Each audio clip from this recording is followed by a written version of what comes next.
I'll be recording. Okay, fine. So let me check if it's recording.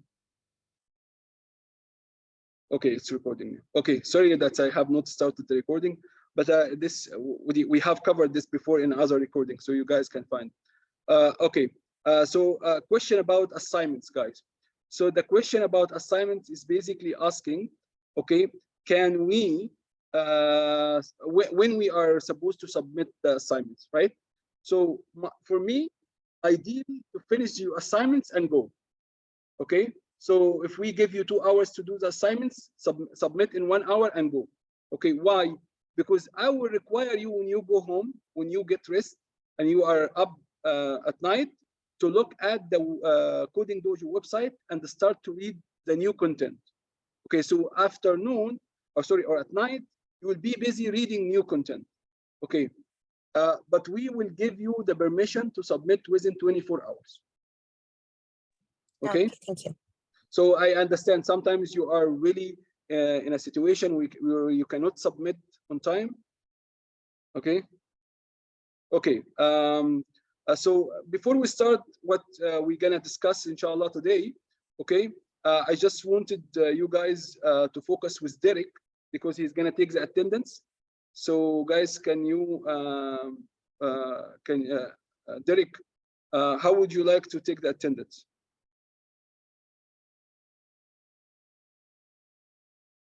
Derek? So? Yes, Shadi. Good morning. Yeah. Good morning, Shadi. Good morning, everyone. Happy to meet you all since today is the first day. So we are going to take attendance now.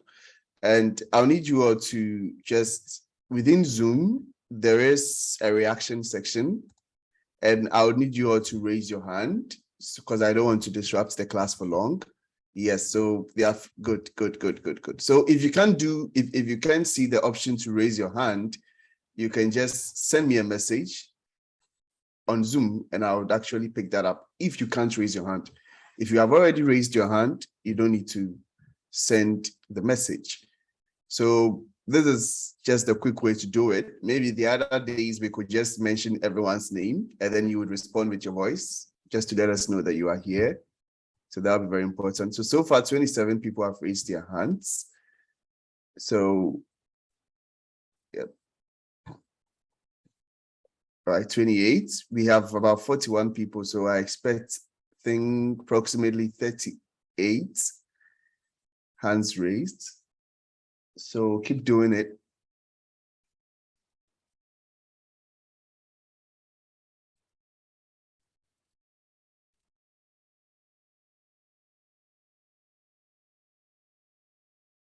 In other classes too, we may not, Assad will take over. So for that, he might just type it in the chat for you all to raise your hands. So while you are in class, always make sure you are looking at that. All right, so I know some of you have sent it in the chat, but I would really prefer if you could use the reaction instead. So within Zoom, you would see a set of icons at the bottom. And then one of the icons is named reactions. So you would click on that and then you would see the raise hand section. So at the bottom of your Zoom, if you are using your laptop, if you are using your phones, you might have to click on the 3 dots on the side or more, and then you see reactions and then you do that. If you don't have the option, you can just send me a private message. That is also fine. All right, so we have 33 people. We have 1 minute more for attendance, and then that will be it for today.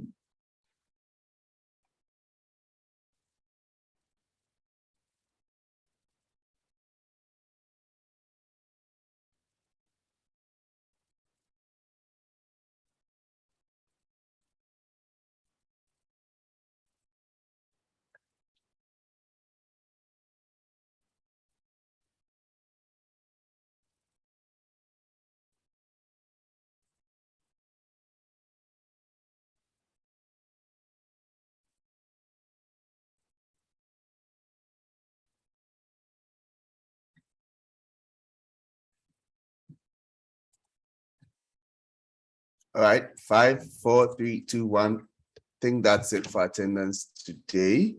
So you can all lower your hands now. That's all. Professor Shady, you can continue, please. And Can I thank raise you all my for your hand as time. well? Yeah, I've actually marked you present, so you don't have an issue today. Okay, thank you very much, sir. Thank All you, right, Derek, for thank helping today. I appreciate it, man. Thank you too, man. Have a great day, guys. Okay, so so let me show you one thing, guys, that I grabbed from the internet. Okay, basically here it's a security magazine. They were doing forecasting for jobs in cybersecurity, and look at this number. So they interviewed a lot of cybersecurity leaders, okay, and 76 out of 100, okay, they are saying that we are facing issue to find the skills sets that we need in the market. That's mean if you are really good in cybersecurity, okay, that's definitely will find a job in one of these organizations. Okay, so this is a quick thing to start with. Okay, and this is actually a motivation for all of you. So if you take the course seriously, okay, and if you take building your career in cybersecurity seriously, there is a shortage, and there is so many magazines that I read recently that they're saying that the forecast for the cybersecurity engineers and analysts is huge. Okay, so this is just to keep things in mind. Okay, so what I'm gonna explain to you here is gonna be the history of cybersecurity. Okay, what I mean by the history of cybersecurity? Look at this, guys. The history of the cybersecurity. Okay, let's look at these dates. What is ARPANET? Okay, this is the early internet. I told you in maybe in the last week that when they created the internet, it went through stages. So stage number 1, okay, was ARPA only. ARPA was a network for the defense, Department of United States, okay, and they used it only to exchange secret messages and things related to military. This was ARPA only, okay? And then by 1970, they also included university, okay? So the University of MIT, the University of UCL, all of them has joined ARPA and started to become a little bit commercial, and they called it ARPANET, okay? So at that time, the only one was allowed to enter this network is computers from what? From university and from the Department of Defense in the United States. It was not open for public, okay? But then let's look at the first thing here. This specific dates, okay? 1986 and 1989. So this is 20 years right after when they started to open the network for commercial, means organization from all over the world can connect and share information and send data. Then we started to see what? We started to see cybersecurity attacks. Okay, guys? Have you seen the difference now? This is the stage of allowing everyone to enter, okay? And this is the stage. So what happened also, okay, to allow this, the attack to happen? I just wanted to show you another diagram quickly. Okay, let me go through here quickly. Let me just clear this one. Okay, this is the first generation of computers. Okay, this is back in 1960. They called it vacuum tubes computers. Okay, it's a bunch of relays, and this is a one computers. Okay, and at that time there was no network. Okay, so the only way to really see the data inside this network is to be physically inside this place.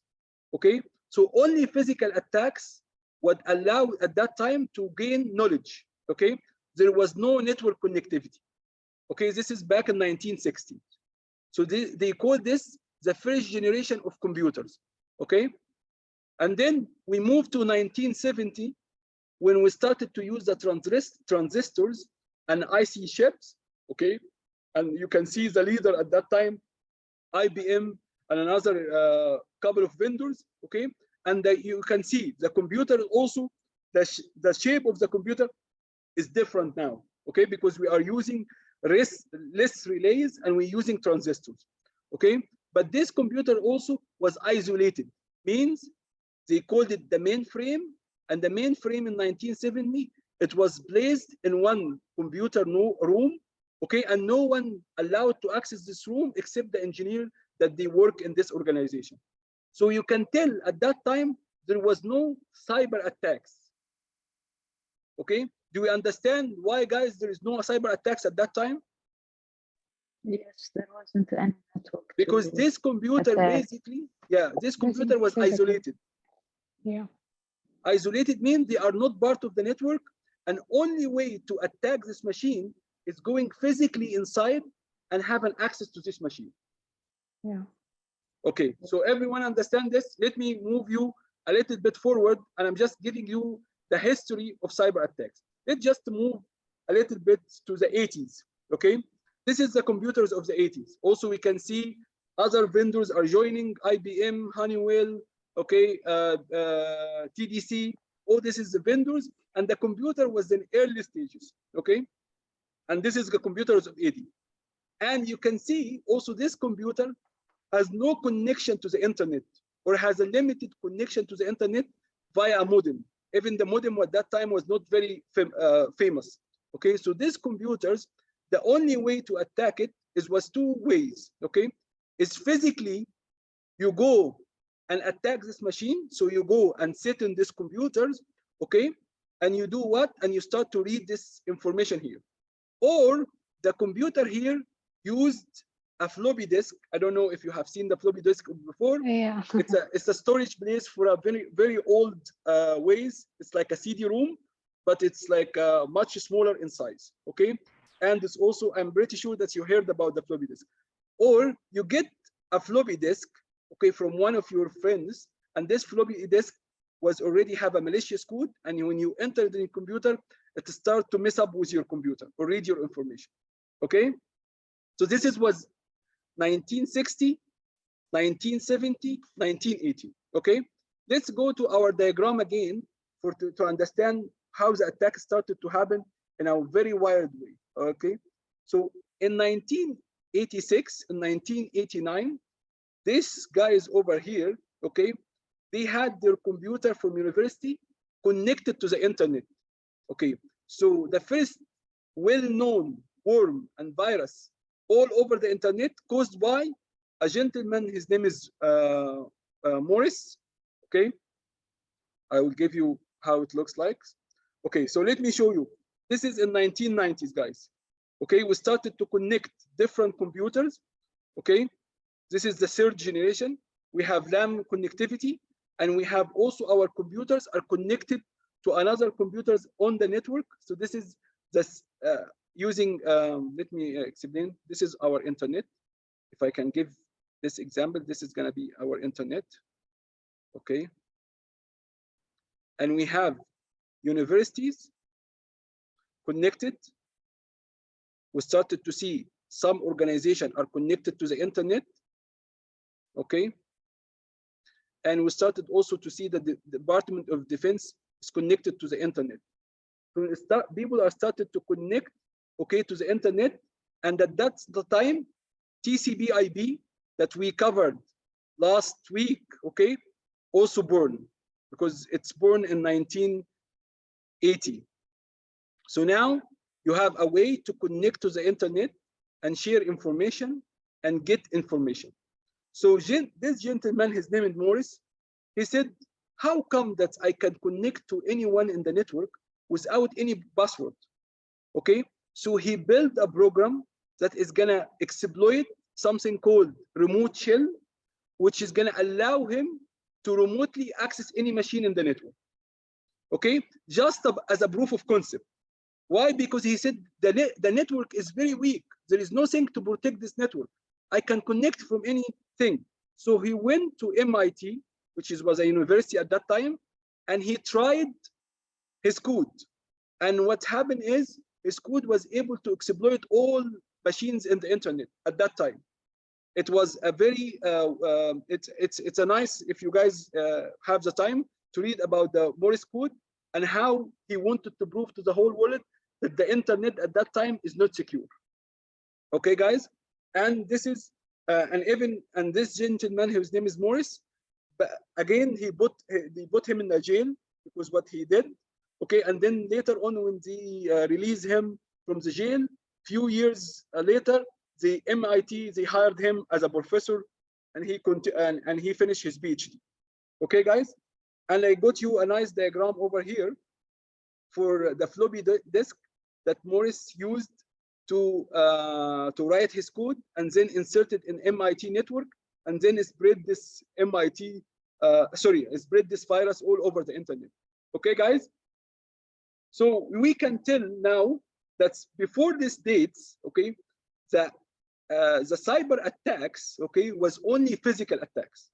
But once we have a one network that connected everyone, we started to see cyber attacks from all over the place and over the internet and over the network. Okay, guys? And طبعا here is like showing also some other attacks that happened in 2000. So someone used a social engineering email to send a message. It's called I love you. And this is the title of the email. And once you get it, there is a virus will spread in your computer and destroy your computer or delete the files. Okay, guys? But what I wanted from this diagram and this history to tell you what happened before 1986 and what happened once we have a commercial internet, a commercial network that everyone is connected to. So everyone gets this points, guys?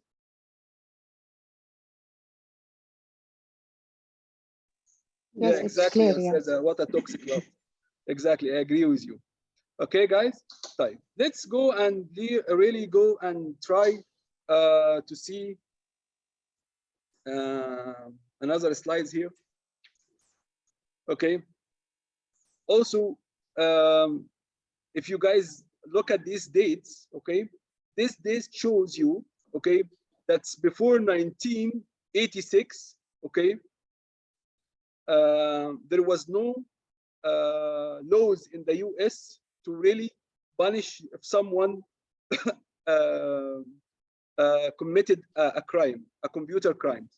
But in 1986, they have already come up with a law, which is called US Computer Fraud and Abuse Act, which is basically saying if you are abusing the communication, or if you are abusing the computer you are using to do hacks, okay, you can be put in jail.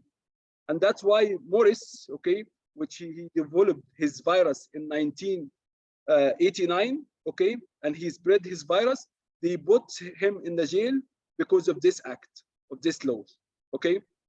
And as you can see, the laws of misusing computer system started to come along, okay. So this is certain dates, and also we have here a dates where they started to use the encryption, okay, in a wide in a wide use, which is ES. This is also developed by NIST, and we will talk about NIST in a while, okay. So just highlight for what's happened in the world when it comes to cybersecurity. This is all a bit of history, okay, to let you guys understand that network, as it bring a very great beneficials, which is basically we can share videos, we can share data, we can share audio. It also opened the door for what we call cybersecurity. Okay, guys, attacks and cybersecurity crimes, and we have already discussed this in the last. Okay, so here I'm gonna give you an explanation for information security and system security and cybersecurity. Why? Because if you open books, you will find all of them, and all of them are a bit different, okay, but all of them are seeking one thing, and we will talk about it. Okay, so let's go and try to introduce information security. So information security is all about your data or about your company data. So it's a act of protecting data and information from unauthorized access, unlawful modification and disruption, disclosure, corruption, and destruction. Okay, so let's go and talk about what this definition is all about. Okay, let's say that you have your bank account, guys. Okay, everyone have bank account here? Yes, sure. Okay, If you guys have a bank account, in your bank account, there is some information that is really private for you and for your family, okay? Like how much you have in your bank account, okay? What did you do when it comes to transaction? What did you buy? What did you sell? All this stuff is in your bank account, okay? So this data is really belong to you only, okay? So the information security here is saying that you need to protect this data, okay, from unauthorized access. Let's stop here, okay? Your bank account, okay, in order to access your bank account, let's say that you are sitting here in front of computers, okay, and you need to access your bank account. So they will ask you for a username and password. Why is he asking you for a username and password? Because he wanted to apply something called access control. They wanted to make sure to authenticate you before you access this bank account. So in order to also stop the unauthorized access, they don't want someone here in the internet, okay, OTP, bravo knife, okay, but OTP is something I will come to it later on today. But this person maybe is an attacker or hacker, or maybe someone have a malicious intent, and this guy tries to access your account without the username and password and OTP, as Naif mentioned. He will not be able to access because he will be considered at that time unauthorized. So in order to protect your data or information, you need to protect it from unauthorized access. So anyone cannot access. Let's say you have a bank account that everyone can access. What do you think what will happen here? Okay, everyone will hack this bank account and to transfer the money and make the money here in this in your bank account zero in 1 second. Okay, so in order to protect data, guys, we need to stop the unauthorized access. So this is the first step. Okay, also look at this unlawful modification. What we mean by this, guys? Okay, let's say that your bank now can see your balance. Okay, can your bank tomorrow decide to change your balance? No, your balance is your balance. Okay, can you yourself go and change your balance? No, you cannot change. Why? Because your permission here is only to view your balance. They will never give you to modify your balance yourself. So they also, in order to protect the data, okay, you need to stop unlawful modification. Who can modify the balance here? Okay, if you got a transfer and the transfer is approved by the bank, the new balance will show up. Okay, if you buy something online and you get this thing approved, then they will change your balance. So modification can be done, but only by authorized person. Not anyone can change. You yourself, you cannot change except if the bank give you the permission. Exactly, the right or permission. Okay, also, in order to protect your data, you need to protect your data from disruption. What we mean by disruption, we all access every day our banks to check our bank account, or we done maybe some transaction and we wanted to see the balance here. Okay, guys, what if I try to check my balance and I cannot access the website? So there's a disruption. Okay, so my data is not there anymore. Why? Because the website is down. Okay, now this is also will make me not confident about using this bank anymore, because the time that I need my bank, it's not there. So in order to protect the data, I need to protect it from unauthorized access, unlawful notification, and also from any disruption. Disclosure. What we mean by disclosure? Okay, disclosure here means that what if someone from the bank can look at your account and then send it to someone else? Okay, this is called disclosure. So he disclosed your information to another entity. Okay, so even if the data within the bank, no one can see your data and no one can disclose your data. This is also, in order to protect my data, I need to protect it from disclosure. Corruption means my data here, guys, or your data for the bank is living on a hard drive. So you have a hard drive or a database. Okay, in order to keep this database alive, okay, what happens if this database is down? Okay, do I lose my access to the bank account? Exactly. This is a CIA point. I'm coming to the CIA point, ya Ustaz Abtisam, but in the same time, I wanted to make sure, in order to protect the data, if the data went corrupt, I will be able to restore the data from another source. So this is also a way to make sure that you protect your data. Okay, also, and destruction means someone physically went to the bank and he's tried to destruct your bank, destruct the database. They will able to stop him physically from reaching your database or from reaching the information. Okay, guys? So this is the information security. What we try to do is to protect our data.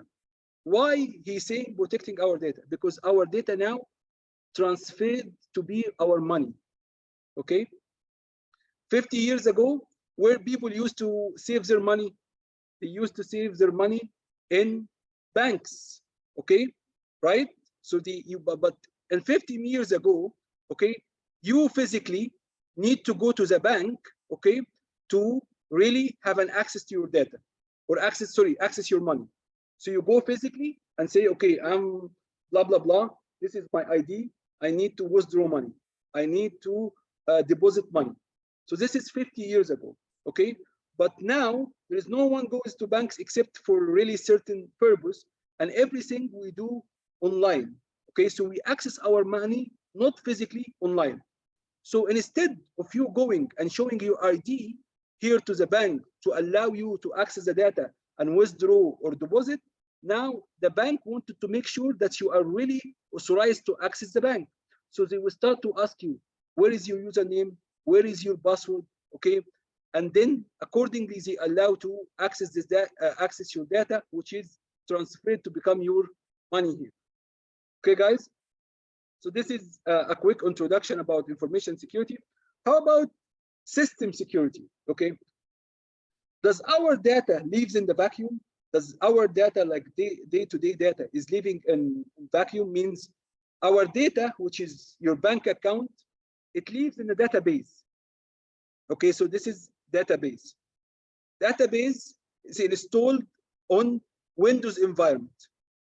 Okay, and the Windows environment is installed with an organization environment. Okay, so I was talking about last slide about, I was talking about only about the data when it comes to data itself. But now, how about the Windows machine that's really I'm using to hold the database? What kind of database I'm using? Like, for example, Oracle or Microsoft database. Okay, what kind of environment I have? I have Linux environment, Windows environment within the organization. Okay, so in order to protect your data, you need also to protect your database. You need also to protect your Windows, and you need also to protect your environment. So information system security means the act of protecting the system that hold and process our critical data. Okay, so we talked about the data itself, and we talked about the system that holds the data in order to secure it. Okay, guys, so far so good. Any questions? It's clear. Okay, Yes, clear. it's Okay, clear. let's go and look for a more broader way. Okay, we talked about system and we talked about data itself. How about the network that allow us to access this? Okay, how about the telecommunication, okay, that we are used today in order to access our system and data? Okay, this is also need to be secured, because if someone is eavesdropping, yani listening to the communication, he can see everything you are sending and everything you receive. So NIST, okay, which is, I will explain why NIST is important in 1 second. They come up with this very broader definition for cybersecurity. Cybersecurity is not system security, it's not data security. It's a completely different term, and it includes network. So look at this: prevention of damage, okay, to protection of and restoration of computers, electronic communication systems, electronic communication service, wire communication, and electronic communication, including information contained therein to ensure the availability, integrity, authentication, confidentiality, and non-repudiation. Oh, this is like a really huge definition, okay? And NIST, by the way, guys, it's an American institution that is really into issuing a standard, okay? What is a standard, okay?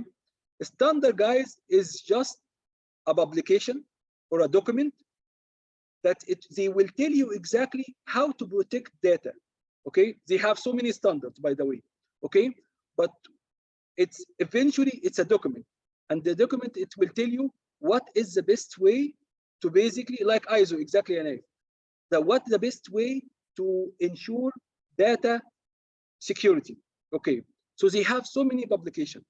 The most important publication is something called 800 series, okay? The 800 series is a publication, is all about how to protect your information security, whether it's in the cloud, or whether it's in your premises, or whether it's you are moving the data from one place to one place. Okay, how come they wrote this this documents? So they have engineers, okay, that they work for the NIST, and these engineers are really top in their field, and they have also private organization, and they bring these two guys together and say, okay, you know what? How can we protect our data? So these guys who work for NIST and these guys who work for Google or Amazon, they will sit together and they will say, okay, the best way to protect the data is to ensure confidentiality. How to ensure confidentiality? Maybe by encryption. So they will come and write a document for the best practice how to protect your data. And what you have to do as an engineer here, you are working in an organization, a small organization, okay? You don't have to invent the wheel. Don't say, okay, you know what, I go and buy a firewall. I will go and buy antivirus. It's important, okay? But it's not the full picture. How do you get the full picture? You will go and look at one of these documents and see how they already written the standard to protect your data, and you follow the standard. And that's why in universities, they will telling you there is so many policies and the standards, and you need to follow them. Okay, why you need to follow them? Because this standard has been an effort of public and private sector, and on what is the best way to protect your network. So when you listening to some expert in this field, if you apply his recommendation, then your network would be strong enough to withstand an attacks or a cyber attacks. Okay, guys? So we understand what does the standard mean? And as I mentioned, the standards of NIST is even applicable in Saudi Arabia. So you can go actually and work in one of the organizations in Saudi Arabia or one of the banks in Saudi Arabia, and you will find them following the NIST standard. Okay? And I will give you a glimpse of how NIST standard looks like by end of this lecture, but I'm just taking it step by step. Okay, so this is the definition is saying basically, I want to prevent the damage. I want to protect my data. Not only my data, I want to protect the systems that is handling this data. I want to protect the network, that's the communication system that's actually used, the internet and router and switches, okay? I wanted also to protect the communication service, like the DNS, DHCP, and all the service that we talked about last week, okay? We wanted to protect the wire communication, which is the internet, maybe lines that lay under the ocean going from one place to another place, and the information.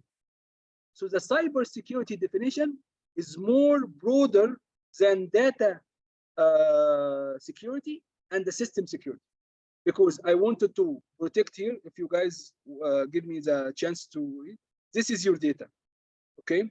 I will give it D, okay? The data lives in the system, okay?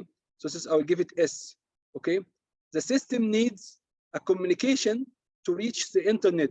So whether you have routers, switches, firewall, in order to reach to the internet, okay? So you need to protect your data, your system, your communication channels. If you have a DNS server here in the internet, you need to protect this, okay? To make sure your data is secure, okay? And here, And the last part of the definition, it's saying to ensure it is availability, you need to ensure the data is available. You need to make sure the data is integrity. You need to make sure that authentication and confidentiality and non-repudiation. Okay, what we mean by availability here, guys, mean the data will be available 24/7. Okay, and integrity mean the data is accurate. No one can modify this data without a permission. Okay, authentication means no one can access the data without a proper permission. So this is authentication. Okay, confidentiality mean no one can see the data except if I give him the permission to see the data. Okay, that's what we mean by confidentiality. And non-repudiation, okay, you cannot do a transaction and say you didn't do it. Let's say, I will give you an example, and this is a very important topic. Let's say you have a bank account, okay, and you access the bank account, okay, using your credential, which is a part of authentication, and then you done a transaction here. Let's say you transferred money to someone. Non-repudiation means you cannot come after 1 hour and say, I didn't do this. Okay, how can we ensure non-repudiation, guys? Ensuring non-repudiation by exactly proof of sending, bravo and by you having a log.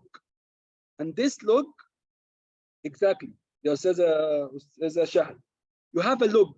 This log will saying Ahmed or Shahad logged to her account at that time. She already made the transfer. We send her an OTP or one-time password to her mobile, and her mobile received this password, and she added this password in the website. Now she cannot deny that she done this transaction. So this is what we mean by non-repudiation. So in order to ensure protection of data, we need to ensure availability, integrity, and authentication. One thing that I learned from my journey in interviewing, okay, when they ask you in the interview, okay, what are you gonna do for us as a company? Okay, why we should hire you? Okay, they will ask you these questions in the interview. And one thing that you need to always remember, what is the main purpose of a security engineer or a security analyst? I'm here to protect your data. Okay, they will ask you another question. How are you gonna protect our data? Okay, and then this is where you start to say, I'm gonna ensure the data availability, integrity, authentication, confidentiality, and non-repudiation. Okay, if you said only 3 of them, they will accept the answer. If you said, I'm here to ensure confidentiality, integrity, and data availability, they will say, okay, this guy knows what he's talking about. So we hired this guy because this guy understands why we are hiring him. We're hiring him to basically protect our systems, protect our network, and protect our data. How are you gonna do this? I will ensure availability. Okay, and then we will talk about something later on, guys. It's called controls. Okay, it's nice. You said that you're gonna ensure our availability. How you can ensure our availability? You said I apply controls. Controls mean countermeasure to make your data always available. So maybe I will do redundancy. I will have 2 servers from each one. I will have load balancer. So if one of the servers is down, the other server will be a backup and is available. Okay, this is what we will say later on is controls. But for now, I'm just gonna ensure your data availability and your data integrity and your confidentiality is achieved. But again, also the other 2 things here, it's called the non-repudiation and authentication is very important. Okay, guys? Everyone understand NIST? NIST definition? Yeah, NIST definition can be used in the interview. And I explained to you how we can use it in the interview to ensure to our hiring manager that we understand what is the main task of our job. Okay, guys. So let's talk about here risk. Okay. And I will give you an example for risk before we go for the break. And then we come back from the break and we talk about risk again. Okay, so let's go about and talk about risk today. Okay, so what is risk is all about? Let me tell you, this is a nice example for our house. This is my house or your house, okay? And in your house, guys, okay, you do have some money. So you left some money, okay? Here I'll give it this nice dollar sign, okay? Or reals, you call it whatever you want, okay? And you left some jewelry for the girls, some very expensive watch or something like that, okay? And this is your house, okay? And you're living in an area, I will not say Saudi Arabia, I will live in an area a bit in the desert, okay? So this is area where I live. This is the desert, okay? And this is my house where I keep my money, okay? And I'll give you the risk, okay? So in this area, I know there is some thieves, okay? So what I will do in order to stop the thieves to come to my house and steal my money, I will have a lock. I will add lock here. And I will add a very strong lock, right? Because I wanted to stop this guy. This guy, the thief, can pose a danger to my money.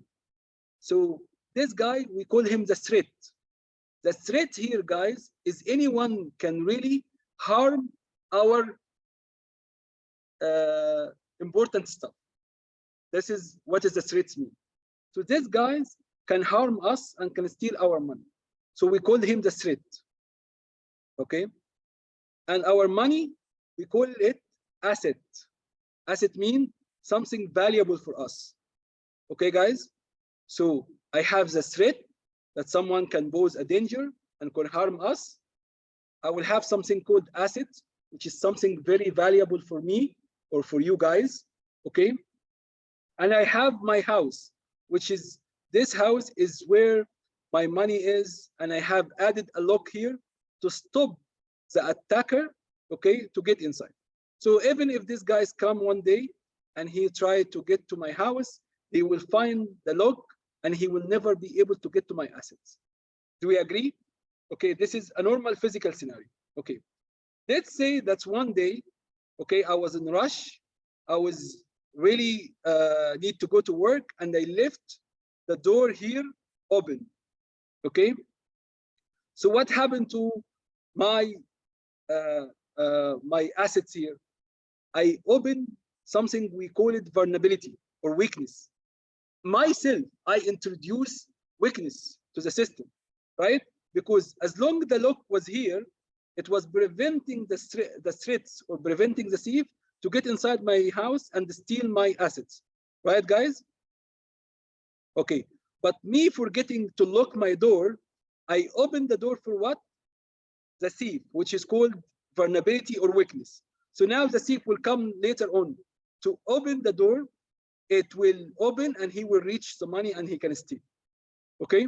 So in this scenario, I have introduced you to three new terms: threat, vulnerability, and assets. So let's go through what is assets. Assets is anything valuable for me, okay? Which is money, okay? Maybe jewelry, watch, cars, you name it, inside your house, okay? Then we talked about threats. Anyone can harm our assets. When anyone can pose a dangerous to my assets, we call this a threat, okay? The threats, guys, can be anything, not even a human in this case. If I have an earthquake, and this earthquake can take my entire house down, okay? This is a threat as well, okay? If I have some electricity going to my house and it's not being done correctly, this can lead to a short circuit and it can burn the house. This is all actually a threat because it's gonna destroy my asset as well. Okay, so I just give you the thief thing to make it easy for you to understand. Okay, guys? Okay, and I also introduce what a vulnerability means. You left the door open, or maybe you left a window open. This window, the thief can use to get inside your house. Okay, guys? So threats, vulnerability, and assets. Okay, so let me go and explain what is a risk now, and I will give you a break. Okay, so the risk is here, it's a likelihood of a threat to exploit a vulnerability. Okay, so what is the likelihood? Okay, I will give you an example to make sure that you understand this. Likelihood يعني probability, يعني احتمالية in Arabic. Okay, the likelihood. Okay, let's say that guys, this guy is over here, the threats. Okay, if you have no vulnerability, guys, at all, if you have no vulnerability, okay, is the threats will be able to go inside and steal your assets? If I have no vulnerability, no. Okay, then the likelihood is very low because your house is very secure, or maybe you're living in an area where is a police guy or a guard outside the area. So the threats to just go through this old prevention and come to your assets is very low. Okay, but let's say there is no police, there is no lock, okay, and the door is wide open, and you have assets, very important assets. What is the likelihood this guy will come into your house and steal you? What is the احتمالية؟ لو انت you don't have a police, you don't have a security, you don't have a lock, and your assets, it's higher. It's higher. Exactly. But that's why they say the risk is the likelihood. The likelihood means the probability or the chances. Okay. So if you have high threats and high vulnerability, it will make the risk is very high. So if you have a very well, you will left your door open, and this guy is watching you for a few weeks now, so then the risk is high. He's gonna steal you. Okay. And at the same time, if you have no vulnerability, so your area, sorry, your house is secure, and you're living in a secure area where there's police patrol all the time, the threats will not be able to reach the vulnerability, and that's why they say the risk is low. So we can say risk high and risk low depend about what kind of threats and what kind of vulnerability. If we have very vulnerable system or very vulnerable house, and we have a very determined threat, then the risk is very high, because this guy is been watching you and waiting for the day that you will make a mistakes to enter and steal you. But if you are living in a secure area and you closed all your vulnerability, then your risk is low. Okay, guys? So this is a quick definition about risk, but in a normal life.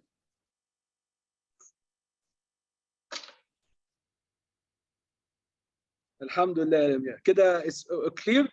Okay, we apply this يا Lamia, okay, in our reality. Where is our money right now? Is our money we keep it in house? But what happened?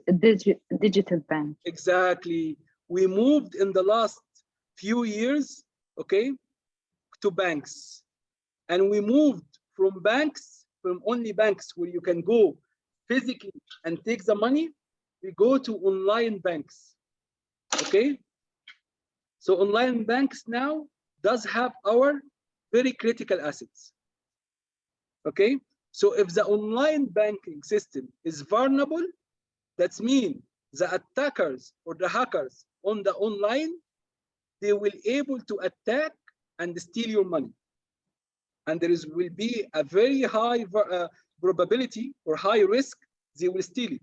And I can give you 100 stories where they stole crazy amount of money. I'll give you one story before we go. Okay, I'm sorry I keep saying this, but I was in Oman a few years ago. Okay, and then I was working for banking system, and then during my visit, okay, there was a bank called Bank Muscat. It's one of the very famous banks there. Okay, and it was under attack from a group in the West. I will not specify which country. They went and they stole 100 million Riyal Omani, which is crazy amount. Okay, you can find this in the news. If you looked at a few years ago, you find. So 100 million Riyals Omani, it was around, I will give you maybe $50 million. Okay, remotely. So from remote location, they log to the system, okay? They stole the money, they transfer the money online, okay? And they didn't stop. They delete all the files and delete all the servers to confuse the IT guys who was working there. So they don't know what happened until few days when they recover from the attack. Okay, so I explained what is threat and risk and vulnerability in reality, and what happened in the last few years when we moved our money to online systems. Okay, and we can apply the same thing. Okay, we have attackers out there, which we call them threats. We have system that is vulnerable. I will explain why it's vulnerable, but it's vulnerable means it does have weaknesses because we didn't configure it right in the first place, or we didn't write the code in a proper way from the first place. So it allowed these attackers, okay, to reach. And our network are not secure. So because we are connected to the internet, it's a public network, it allows anyone to look into your systems. Okay, guys? So this is it for the morning session. We're gonna go for a break of okay. How long it takes from you guys to make a Turkish coffee or tea or karaki tea and drink it? 10 minutes. 10 minutes? Okay. Yeah. Okay. We have now the scholars are giving a different opinions. Some saying 15 and some saying 10. Yeah. And I would 5 say 10. minutes to drink it. Okay. Okay. I will give you guys 15 minutes. Okay, thank Okay, you. to make a nice coffee and take your time. Okay, and maybe have a quick bite also, and then we'll come back in 15 minutes, guys, to discuss the rest of the lecture. Thank you, Okay, guys, for thank you. listening, and inshallah we'll come back and explain the rest of the lecture. Have a great day. Okay.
Assalamu alaikum wa rahmatullah. Have you guys finished your break? Still making the coffee? Sam. So Sam, the first one to come on from the break. Okay. So everyone have Turkish coffee, Arabic coffee. I don't know which you prefer. Okay, Ustaz Najwa. This is this is live. Everything is fun. Finish quickly, isn't it? Arabic coffee. Okay, I'll take your word for it. Black coffee. Ustaz Abtisam is good. Okay, I like Turkish coffee, to be honest. It's like a traditional coffee. But I have tried Arabic coffee because I used to live in United Arab Emirates for so many years. So I got used, but they have different coffee. They have a lot of habbahan. I don't know how to say it in English, to be honest, under coffee. So, but it's still good, alhamdulillah. I enjoy it. There's some coffee and dates is the best. Yeah. Inshallah, soon we'll try the Saudi coffee, inshallah. Okay, guys. So enough about coffee, enough about dates. Otherwise, we're gonna start to feel hungry again. Okay. So what we have covered so far, guys, since morning, I have only covered one or two news, I would say old things, but for you guys, it would be new. So first of all, I covered the history about the internet and how computers developed in the last maybe 50 years. And I exactly told you when the cyber attacks start to happen. And this is when companies and university started to adapt and be connected to the internet. Okay, and we talked about the first ever virus or worm existed in the internet. So this is the first thing. So this was an introduction for cybers. Okay, and we talked in the second part about definitions. Okay, so the definition of cyber security and the definition of data security and the definition of system security. And I told you guys, you will find all of them in some books. They are maybe not clear, but I have tried to clarify each one of them. Okay, and in the third part today, we'll keep talking about risk. And I explained what is a risk, which is basically the likelihood of a threat, the bad guy, to exploit or take advantage of a vulnerability, and then it will cause you a damage, some sort of damage, maybe stealing your money, maybe destroying your house or whatever. Okay, so this is what a threat is. And if you wanted to look for like a nice diagram for a threat and vulnerability, you can look at this diagram. So threats, as I said before, the definition is anything can pose a dangerous or it can harm your system or your assets. Okay. Vulnerabilities is any weakness, okay, in your system or your data or your network. Risk is the likelihood that a threat will exploit a vulnerability. And this is the diagram it shows you. And once you've been exploited and this attacker or the threats take advantage of your assets, it's gonna always result for you a loss. You're gonna lose money or you're gonna lose your assets. Or sometimes, guys, you can lose your reputation. What we mean by reputation? I'll give you an example that's happened in the wild recently. Uber. Have you guys heard about the Uber attacks? Everyone online right now, they're talking about Uber attacks, right? What happened is some attackers, and they mentioned that he's very young attacker, maybe 20 years or 18 years, managed really to infiltrate their Uber networks, which is billions of dollars. And he managed to get access to everything in the network and steal credentials and he steals information. Okay, so let's talk about loss. Okay, Uber already lost some financial record, some credit card, some data. Okay, and most probably they will be fined for this. Fine mean the US government, they will give them a fine because they failed to protect their network, okay? And also their reputation is damaged. Why? Because everyone knows, they said, okay, why I would add my credit card now in Uber if I know they are not secure enough, okay? This is a bad reputation for Uber. So the loss is not always financially. Financially is part of it, Bravo says now. Is loss of reputation and no trust is another part, okay? And what happened if Uber is kept being hacked over and over? No one will use Uber eventually, because anyone will say, okay, why would I allow my data to be hacked? Okay, because the data in Uber is saying your name, where did you go, and your credit card information. I don't want someone to hack this stuff. Okay, so guys, so the loss always here when we're talking about the internet is not always financially, it's not only momentary, it can be the loss coming from the regulation, so you get fines, or the loss coming from losing your reputation and losing your customer eventually. Okay, guys? Type. We said that the risk is the likelihood that a threat will exploit a vulnerability. Type. What we have to do? Okay, and this is what the solution: risk mitigation. And what is the risk mitigation means? You lower or you reduce the risk. How can I reduce the risk? Okay, so we go back again, guys, to our nice example of house. We have a house here, and we know that some people out there, they are having a malicious intent, or they are ill-mannered, and they wanted to steal our assets, our dollars. Okay, how can I reduce the risk? Okay, and reducing the risk here, guys, and this is your job in any company you work for, okay, is to reduce the risk by implementing controls. And this is the word of controls. Controls means here, guys, is by implementing countermeasure. What we mean by countermeasure, we wanted to stop this guy from coming to steal our money. How can I implement something to stop this guy?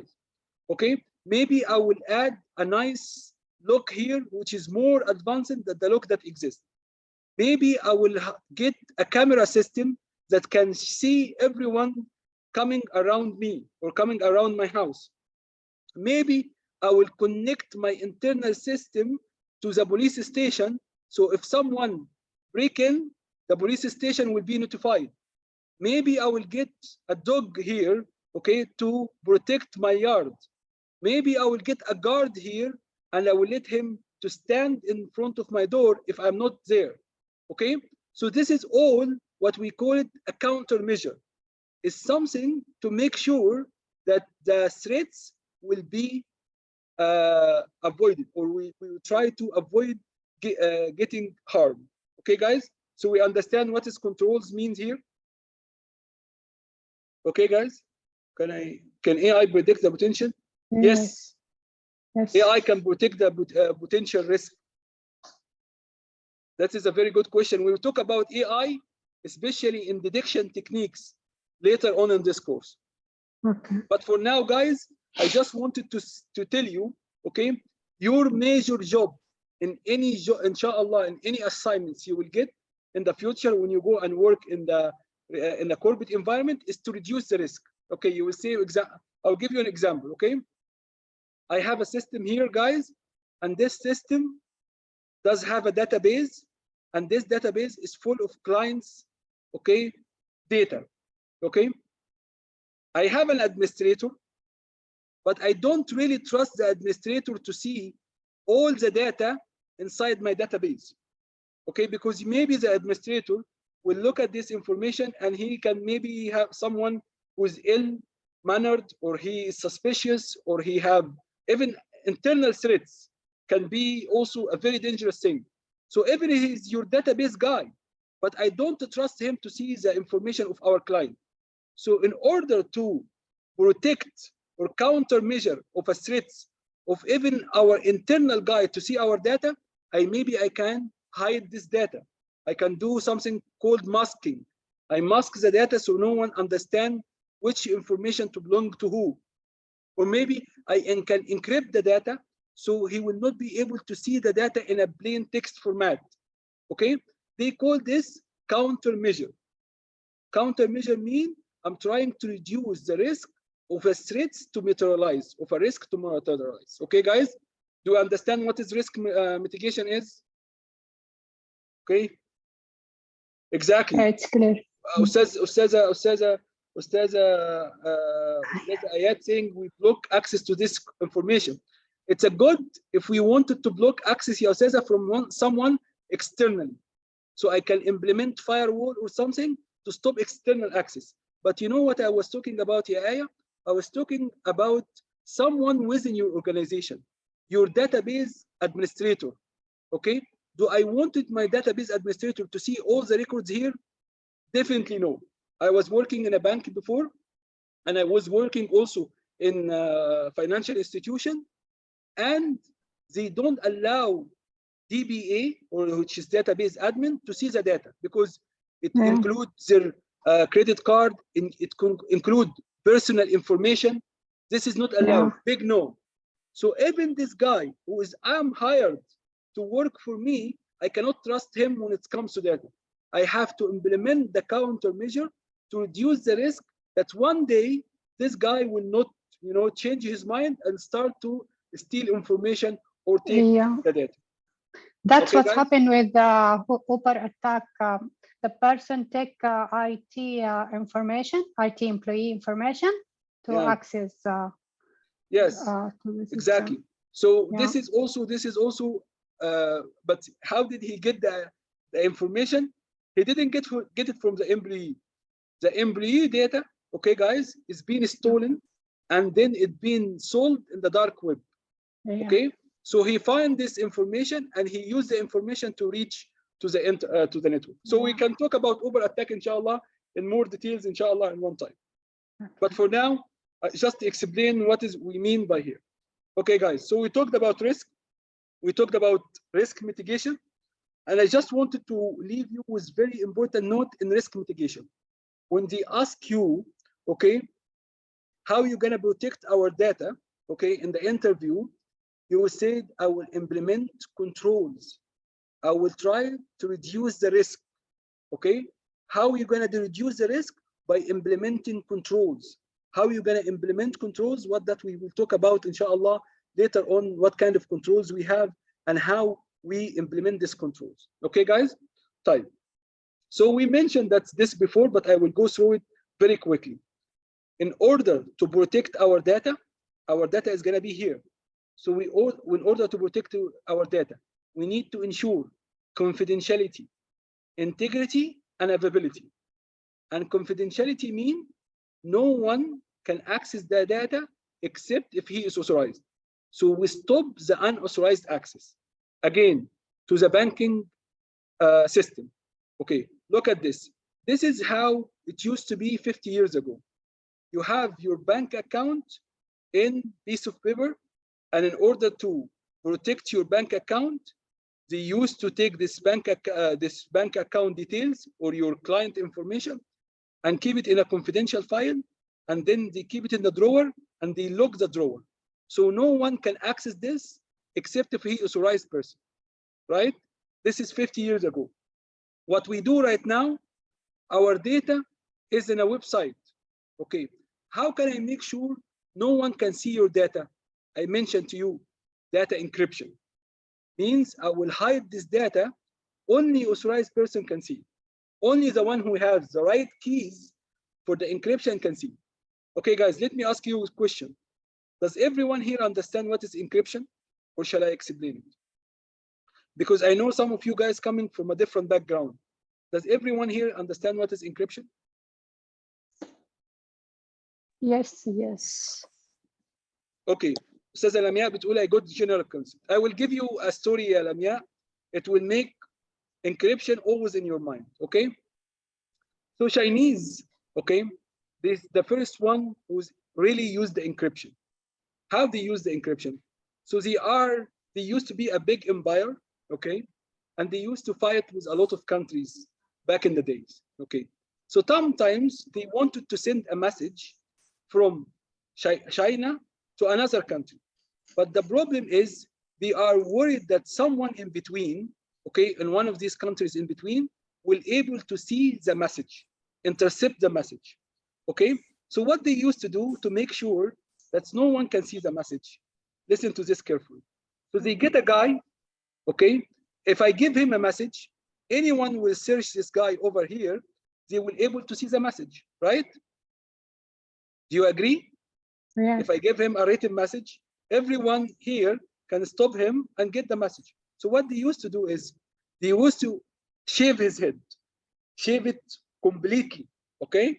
And then they write the message in his head, okay? In his shaved head, and let his hair to grow, okay? So can anyone see the message now after his hair grow? Okay, again, one more time. I will shave his head completely, okay? And then I will write the message that I want to send. And then I let him hair to grow. So when the hair grow will hide the message, right? Then I will send him over here, okay? When we send him over here, if someone search this guy, they will not find the message. And this guy will move all the way to reach his destination. And then in this destination, they will shave his head again and they will read the message. So this is back in the days, how to hide the message, okay? Encryption is the same thing exactly. Yeah, that's a true story. I'm not making it up. Go online and check what is the original of hiding messages, okay? Yeah, Ustad Shah. Okay, so when you reach your destination, they will be able to make sure to see the message. Okay, right now, guys, I'm here using my computer, and this is the internet, okay? And this is the bank website, okay? I wanted to send the message to my bank, and no one in between will able to see the message, right? Ustaz Maha is saying exploiting the manheads. Yeah, I agree with you. Okay, so I don't want anyone in the internet to see my message, because the internet, guys, as I mentioned, consists of thousands of routers and switches. And your data, if it's a plain text, if no sort of protection, anyone in between, even your service provider, okay, can see your data. Okay, so in order to send the data to my bank without anyone seeing it, I need to hide it. Okay, how to hide it? By encryption. Okay, encryption is basically applying a mathematics to really create keys and hide this message, so anyone in between will not be able to see the message. Only the person who has the key will be able to decrypt and see the message. Okay, it's very close to what used to happen in reality, but now we apply it with technology, okay, to send the data all over the network. Okay, exactly, it's converting the data to unreadable format. Unreadable format means, yeah, says Lina, that you will not be able to read it until you do the same mathematical operation again with the same key. Okay, this is in a very simple way, but inshallah we'll spend sometimes, and this is what Ustaz Naif is saying, it's called the science of cryptography. I agree with you. Okay, okay, guys. So confidentiality means only authorized person can see the data. Unauthorized people, they are not access the data, and that makes sense. If you have a bank account, you want it only as a bank to allow only the owner of this account to see it and no one else. Okay, and at the same time, okay, I wanted to make sure of something else. I wanted to make sure that the data cannot be modified, altered without a proper authorization. What that mean, guys? Okay, let's go to another example. I'm fed up with banking. Let's have your utility bills. Okay, guys, utility bills. Have any of you guys have already done before utility bills, pays for electricity or water online? I'm sure that you have done this maybe before. Utility bills, or maybe you pay it for your phone online. Okay. Yes. Yes. Okay. So what happened is you have your bill here. It will explain to you your consumption. Okay. what you have been using the whole month. And now it will ask you to pay. Okay. Okay. And it will show you an amount here. Okay. You as a user who looking at the amount, can you modify this amount? No, Again, we can't. Exactly. No, we Can can't any one do of you guys modify the amount? Because if I can modify the amount, I will make sure that I will pay 0 for the communication bills, right? I will make sure that I pay nothing, right? I will change this from 100 to 0. So that means in order to make sure that my data is integrity, that only altered or change with the proper authorization. Okay, who can change the bill? Is the company itself. Okay, it can generate the bill and change the amount. Okay, but you as a viewer, you cannot change it. Okay, I'll give you another example here. Okay, let's say that someone from the company over here decided to increase your bill. He said, okay, you know what, 500 is not enough, let him pay 1,000. Can this guy over here do this? Okay, so yeah, I mean, there is so many departments inside the organization, inside the mobile, for example, STC. You have a guy from HR, you have guy from accounting. So accounting is the one who is issuing the bill and sending to you. So I understand this is the one who is gonna send you the right bill. Can someone from HR can log into the system and change the amount, whether up or down? No, they can't. They cannot. No. Exactly. So this is all the integrity. Mean, look, information has not been modified or altered, and you cannot change it without a proper authorization. The proper authorization is coming from the accounting department. Okay, guys? And this takes us to something that we will discuss in details tomorrow or the day after tomorrow, which is hashing. Means what, hashing? Okay. Let me say that you're already using this in the day-to-day. Let me say that I uploaded a file on the internet. Okay. And because it's uploaded on the internet, anyone can download this file. Okay, guys? But I upload this file in a website which is not mine. Let's say I created a very nice tool or application and I upload it in GitHub. Anyone can download it from GitHub, right? And he can use this application.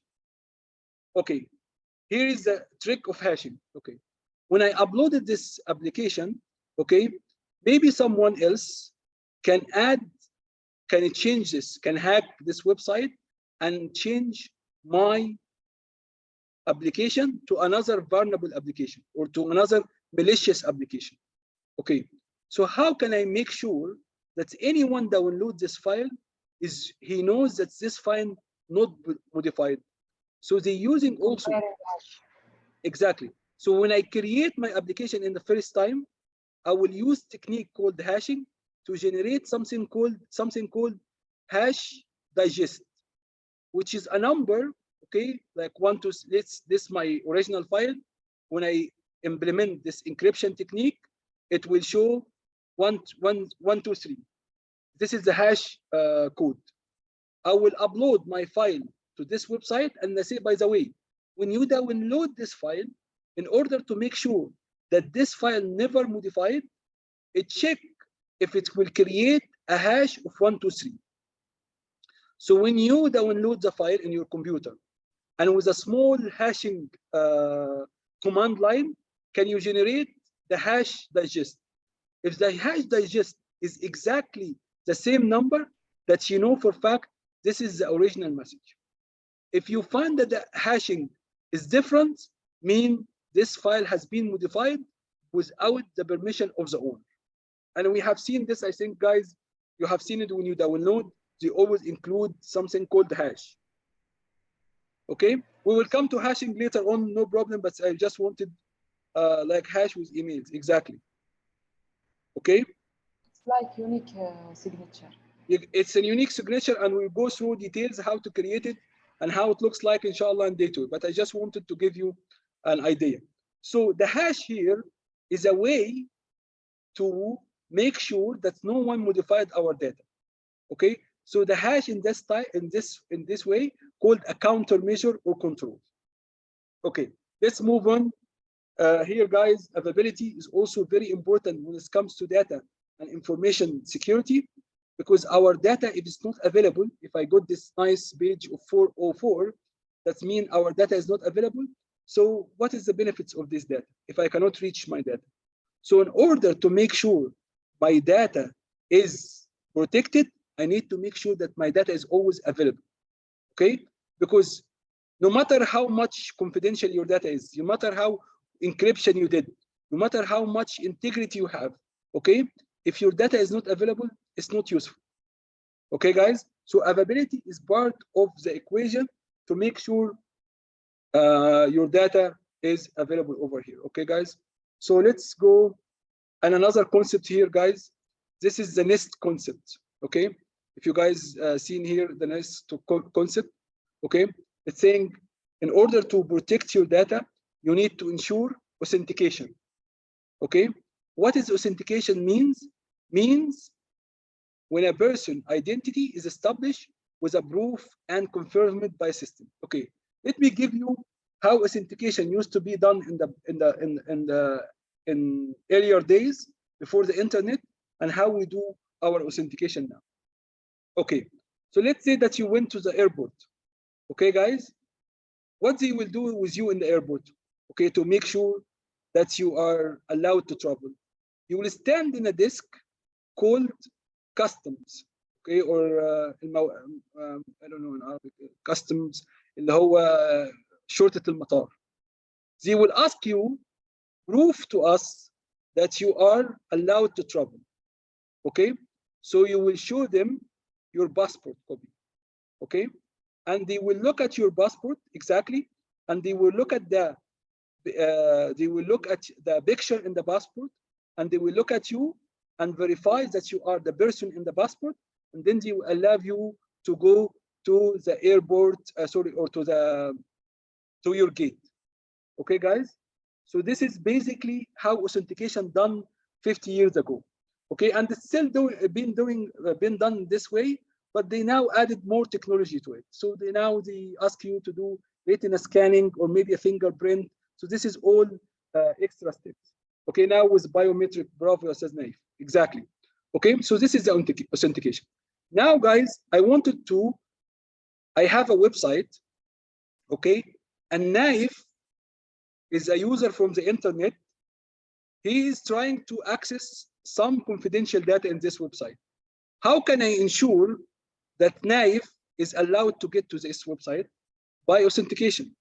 Give me your ID, so this is your username, and give me something to verify that you really Naif. Only Naif know his password, not everyone on the internet. So I will ask him to establish authentication. So I will ask him to establish identification, which is who you are. So you will say my email is naif@yahoo.com. So this is your ID. Okay, prove to me, okay, that you really Naif. Okay, now Naif will supplement his password or his maybe bio, like as I see. So authentication can be done in so many ways, guys. And by the way, guys, I wanted to enforce important topic here. Authentication can help to achieve confidentiality. Okay, guys, what is confidentiality again? What is confidentiality? It's the privacy of data and encryption. I wanted you the same exact definition that I gave you guys. What I meant by confidentiality? Stop unauthorized. Okay, let's go one step behind here. What is confidentiality means? Stop unauthorized people. Okay, only authorized person. Okay, bravo ابتسام. عايزة تقولي ابتسام قولي. Go ahead. Exactly. So Ibtisam and Wiam and Ayat. Okay. So confidentiality means, guys, that I will only allow authorized person to access the data. Right? So how can I do this? By implementing authentication. So when you tell me I wanted to ensure data confidentiality, I will tell you how we will do this. Okay, you will tell me, I will implement authentication. Okay, and as you can see, guys, authentication is a part of a big topic. You know what they call this big topic? They call it access control. And if you can tell from the name of access control, means I will control who can access the data. I will control who accesses the data. How can I control who is accessing the data? By implementing authentication, authorization, and accountability. Okay, guys? So all these topics are related. I know that when they teach you in the university cybersecurity, they don't tell you that confidentiality is really related to access control, and authentication is really connected to access control and confidentiality. They teach every subject alone. But in reality, they are all part of the same exact scheme. So I wanted to protect my data. In order to protect your data, you need to implement confidentiality. In order to implement confidentiality, I need to implement access control. Part of the access control is to implement authentication, which is make sure that this person has already a right to access the system. Authorization means his permission once he's accessing the system, what he can do and what he cannot do. This is what they call the authorization. And lastly, every single thing he do in the system, it need to be recorded and listed. So this is what we call it accountability or non-repetition. Okay, guys? So far, so good now? Yeah, so far so good. Okay, perfect. So we said authentication.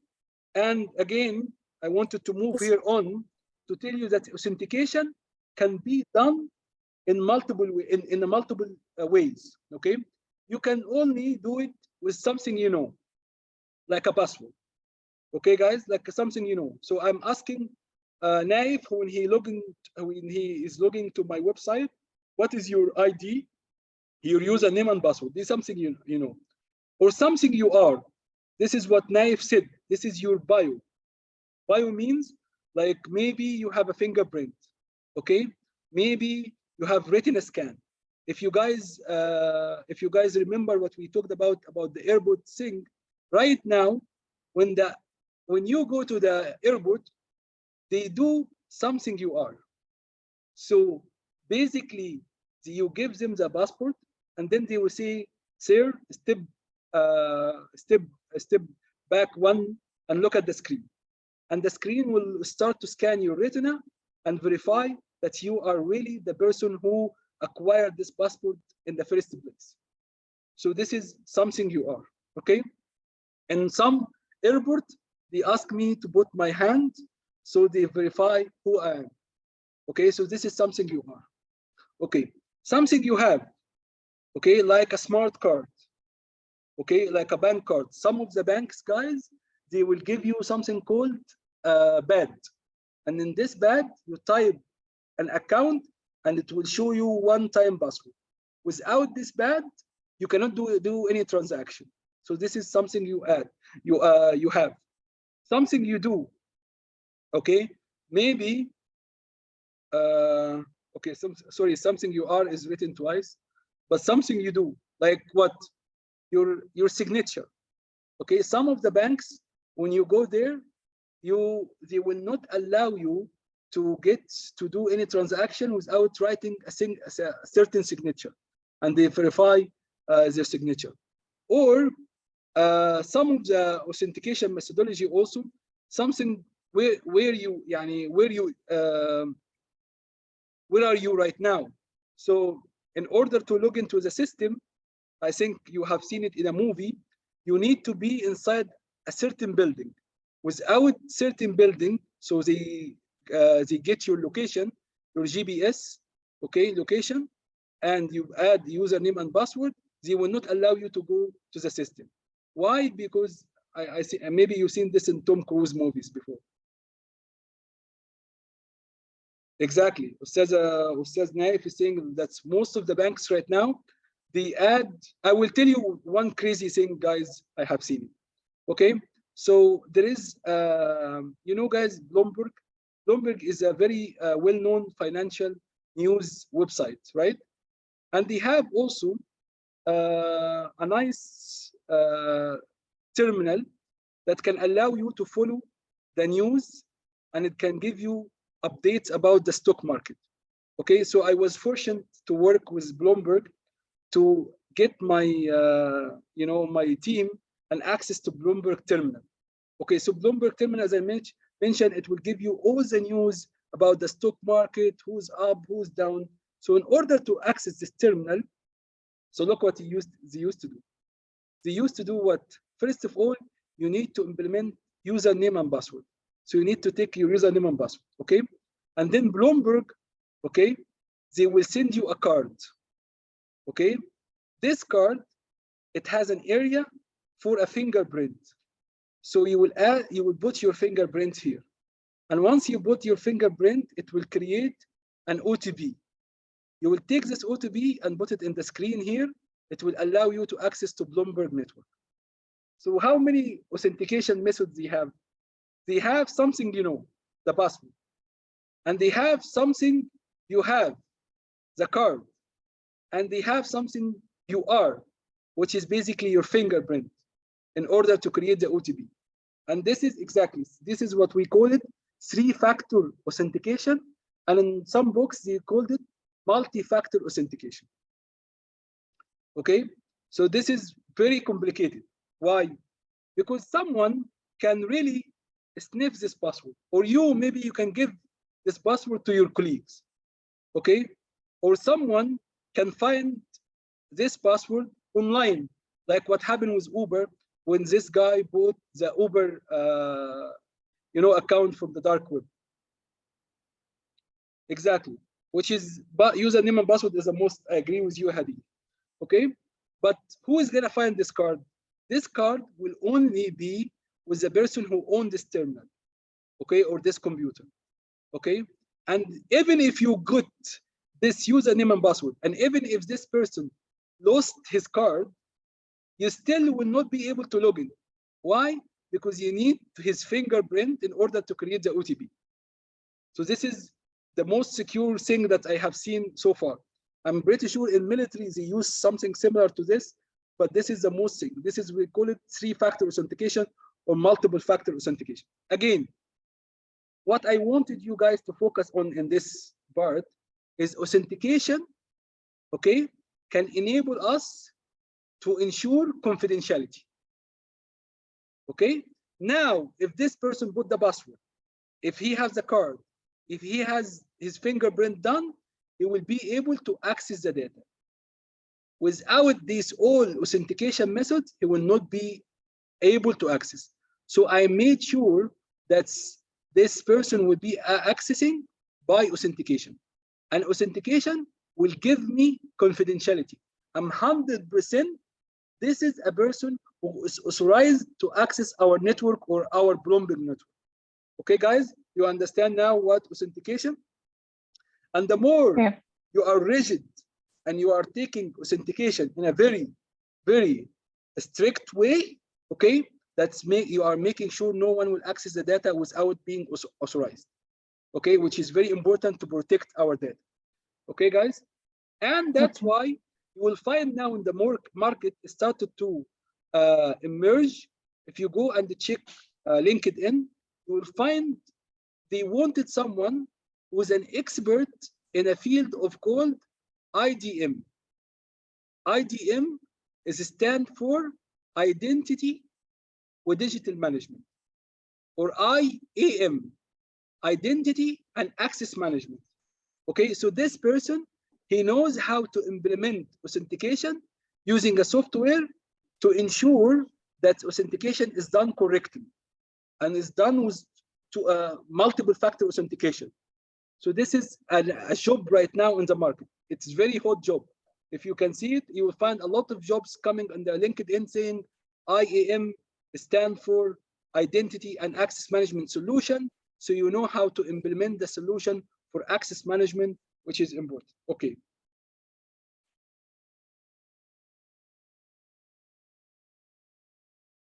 Yeah, okay, so this is another way already now.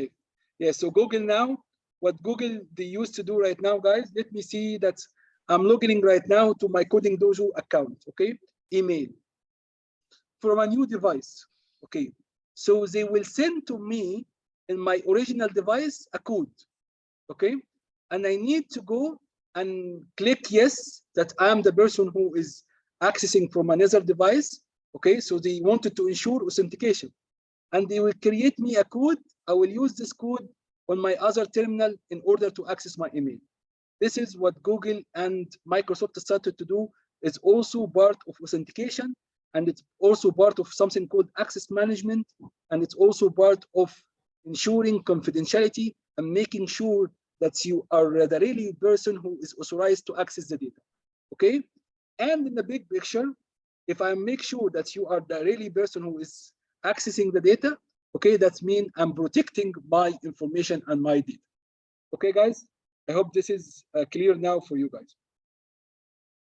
Okay. Okay, guys, let's move to another thing over here, which is called authorization. Okay, how many of you have went to a restaurant, okay, and in the restaurants, they find a room written unauthorized or for staff only or for manager only?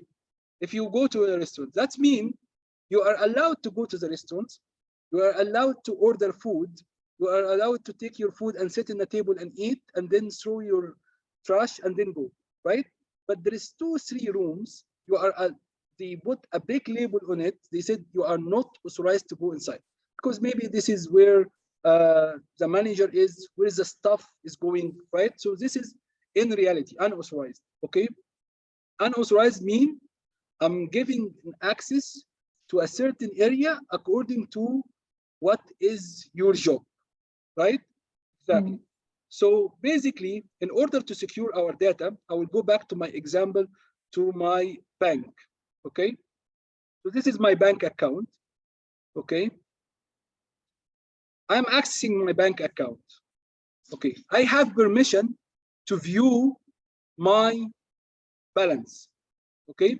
But I don't have a permission to access someone balance or to view someone else balance. So this is confidentiality, okay? And once I look to my balance, okay, I can only view my balance. I can transfer money, okay? I can deposit money, okay?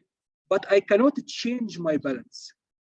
So this is authorization, means what you are permitted to do once you are logged to the system, okay? And authorization, guys, are helpful to ensure integrity. You remember what is integrity is all about? If we go back to integrity, if I wanted to remind you about integrity, let me go back 3-4 slides.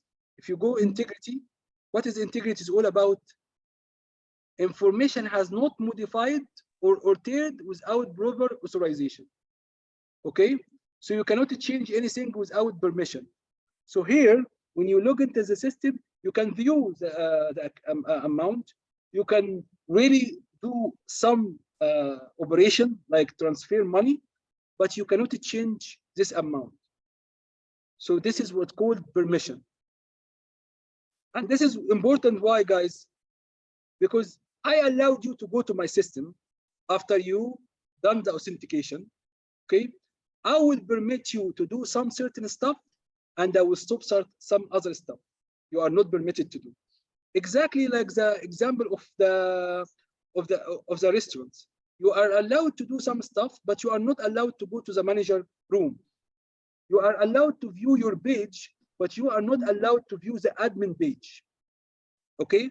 It's according to the permission. After even you put your username and password and everything is okay. Why? Because if you are changing this amount here, or you're changing your balance, that means the system is not reliable anymore. I will put 1 million dirham for myself, or put 1 million real for myself, and this system will not be secure anymore. So after authentication, that comes for authorization to ensure something called integrity. Okay, let me tell you one thing that comes with authorization, and you studied also in the university, maybe some of you have heard about it. It's called least privilege. Okay, have you guys heard about least privilege before? Least privilege principle. Is it the read only? I will explain what is least privilege, guys. You know, you heard it a lot. It means I will give the user the least privilege to do his job in the website or in the system. The least privilege. Like he is only gonna see his account and do transfer. This is the only two functions he needs. Okay. How about the manager? The manager can check the account. Okay. Can allow, can permit the transfer. So I will give him different assignment or different permission to do his job.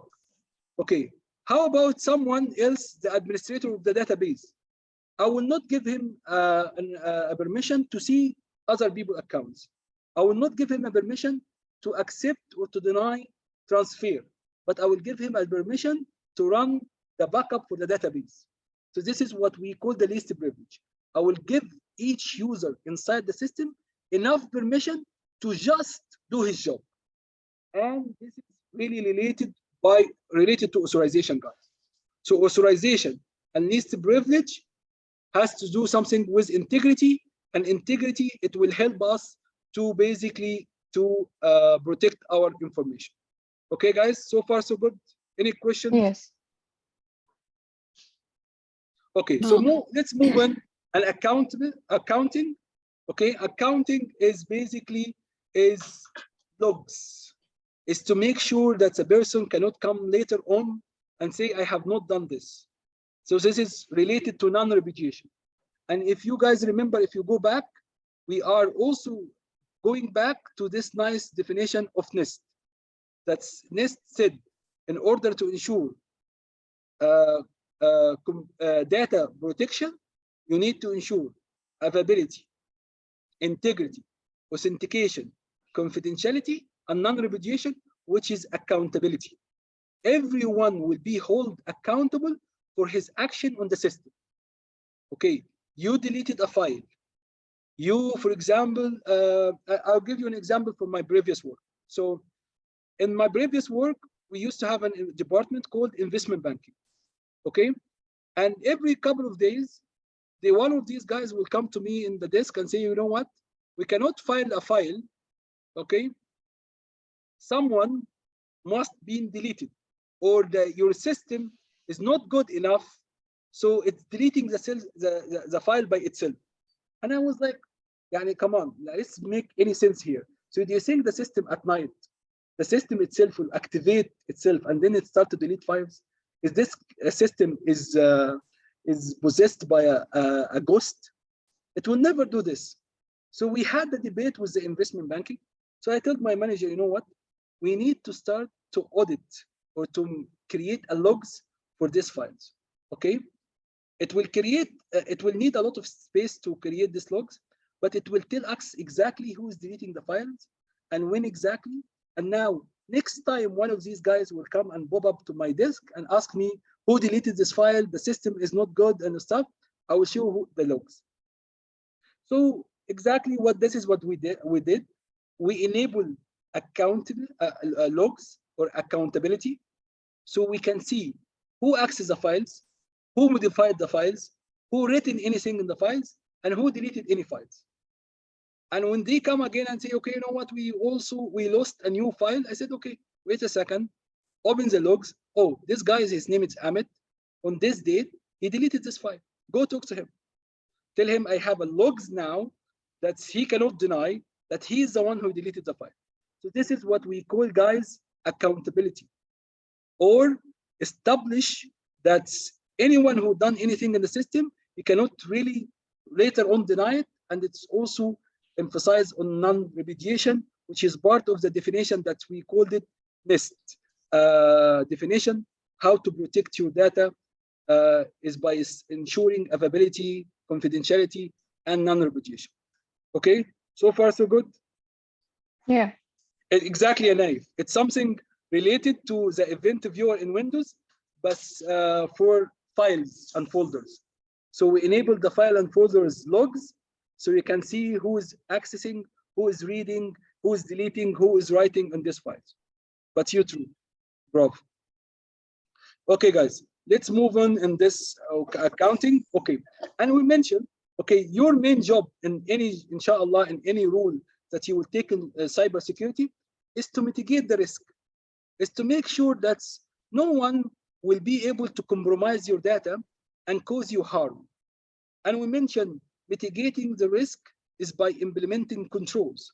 Okay, so what kind of controls exist? Okay, so there is so many controls. Some of these controls, they call it technical controls, and some of these controls are physical controls, and some of these are administrative or managerial controls. Okay, so again, let's recap. We start with the definition of information security.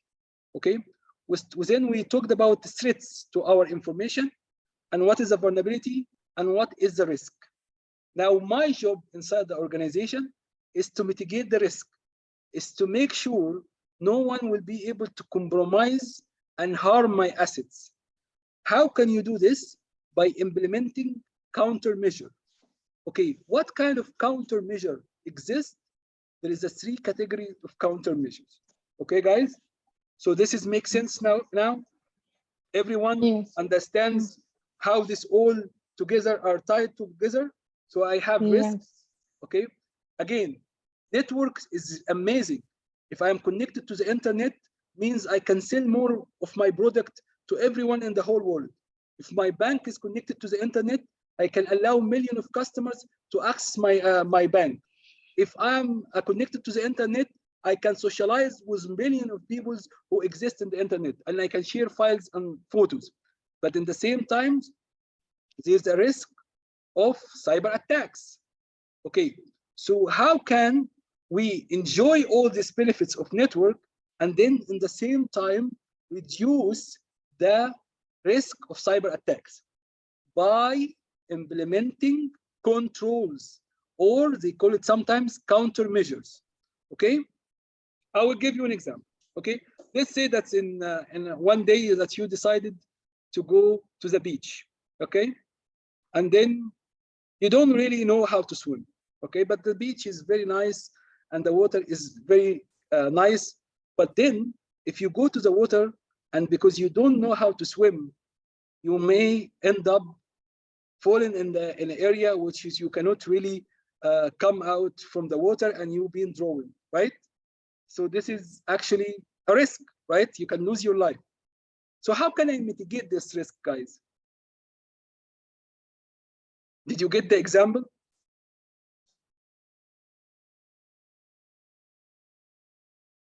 Okay, I like this. Who said by staying away? Asail. Okay, Asail, is it Asail? Yeah.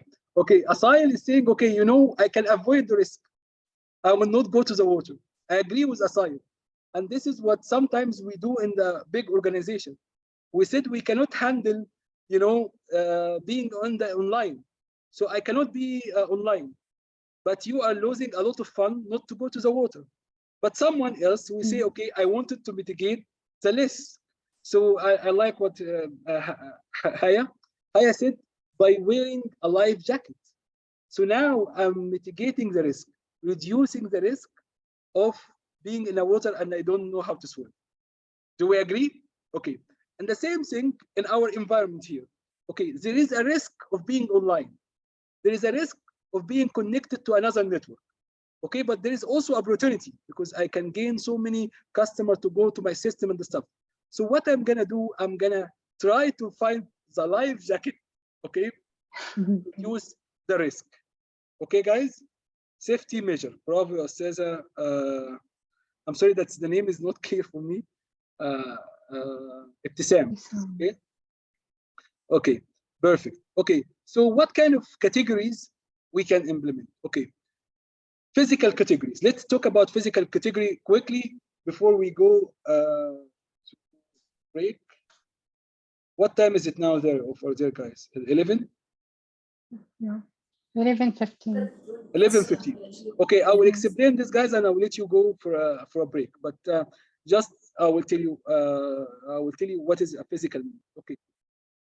So we agreed our data, which is very important, like maybe our financial data, or even our even health records, or even maybe insurance record, is all over the internet or over the companies, right? So now what will happen is our data lives in the systems, okay, like Microsoft Windows and Linux. And this system exists in something called data rooms, okay, or a server room, or a data center. They're always, they have so many names for it, but the most common one is data center, okay? So I wanted to make sure no one can physically access this data, okay? So in order to make sure no one can access the data physically, I will apply what we called here physical controls. Because if someone managed to get inside, he can see your data, he can destroy the data, he can, you know, set the whole data center on fire, he can do anything. So I wanted to protect the data from physical perspective, okay, which is basically physical controls. This is the physical countermeasure, okay? احتياطات الأمان زي ما بيقولوا when it comes to physical, or when it comes to يعني physically you will go inside. Okay, so look at this. Alarm system. What is mean by alarm system? Maybe you will have here a motion detection. If anyone goes inside the data center, okay, the motion detection will send an alarm.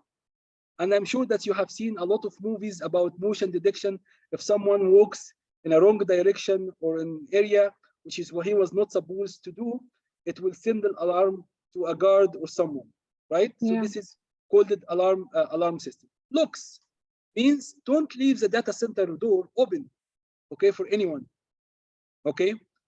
Surveillance camera means you will have a camera outside the facility and inside the facility. Okay, I will give you an example. When I used to work before, we used to have a big data center, and this big data center is hosted by Etisalat. Okay, so when you are approaching the building from outside, Etisalat camera, they see you. Okay, and the guard inside, if you don't have the access card, they will open the door because the surveillance camera already recorded who is coming. Okay, once you go inside, there is so many cages.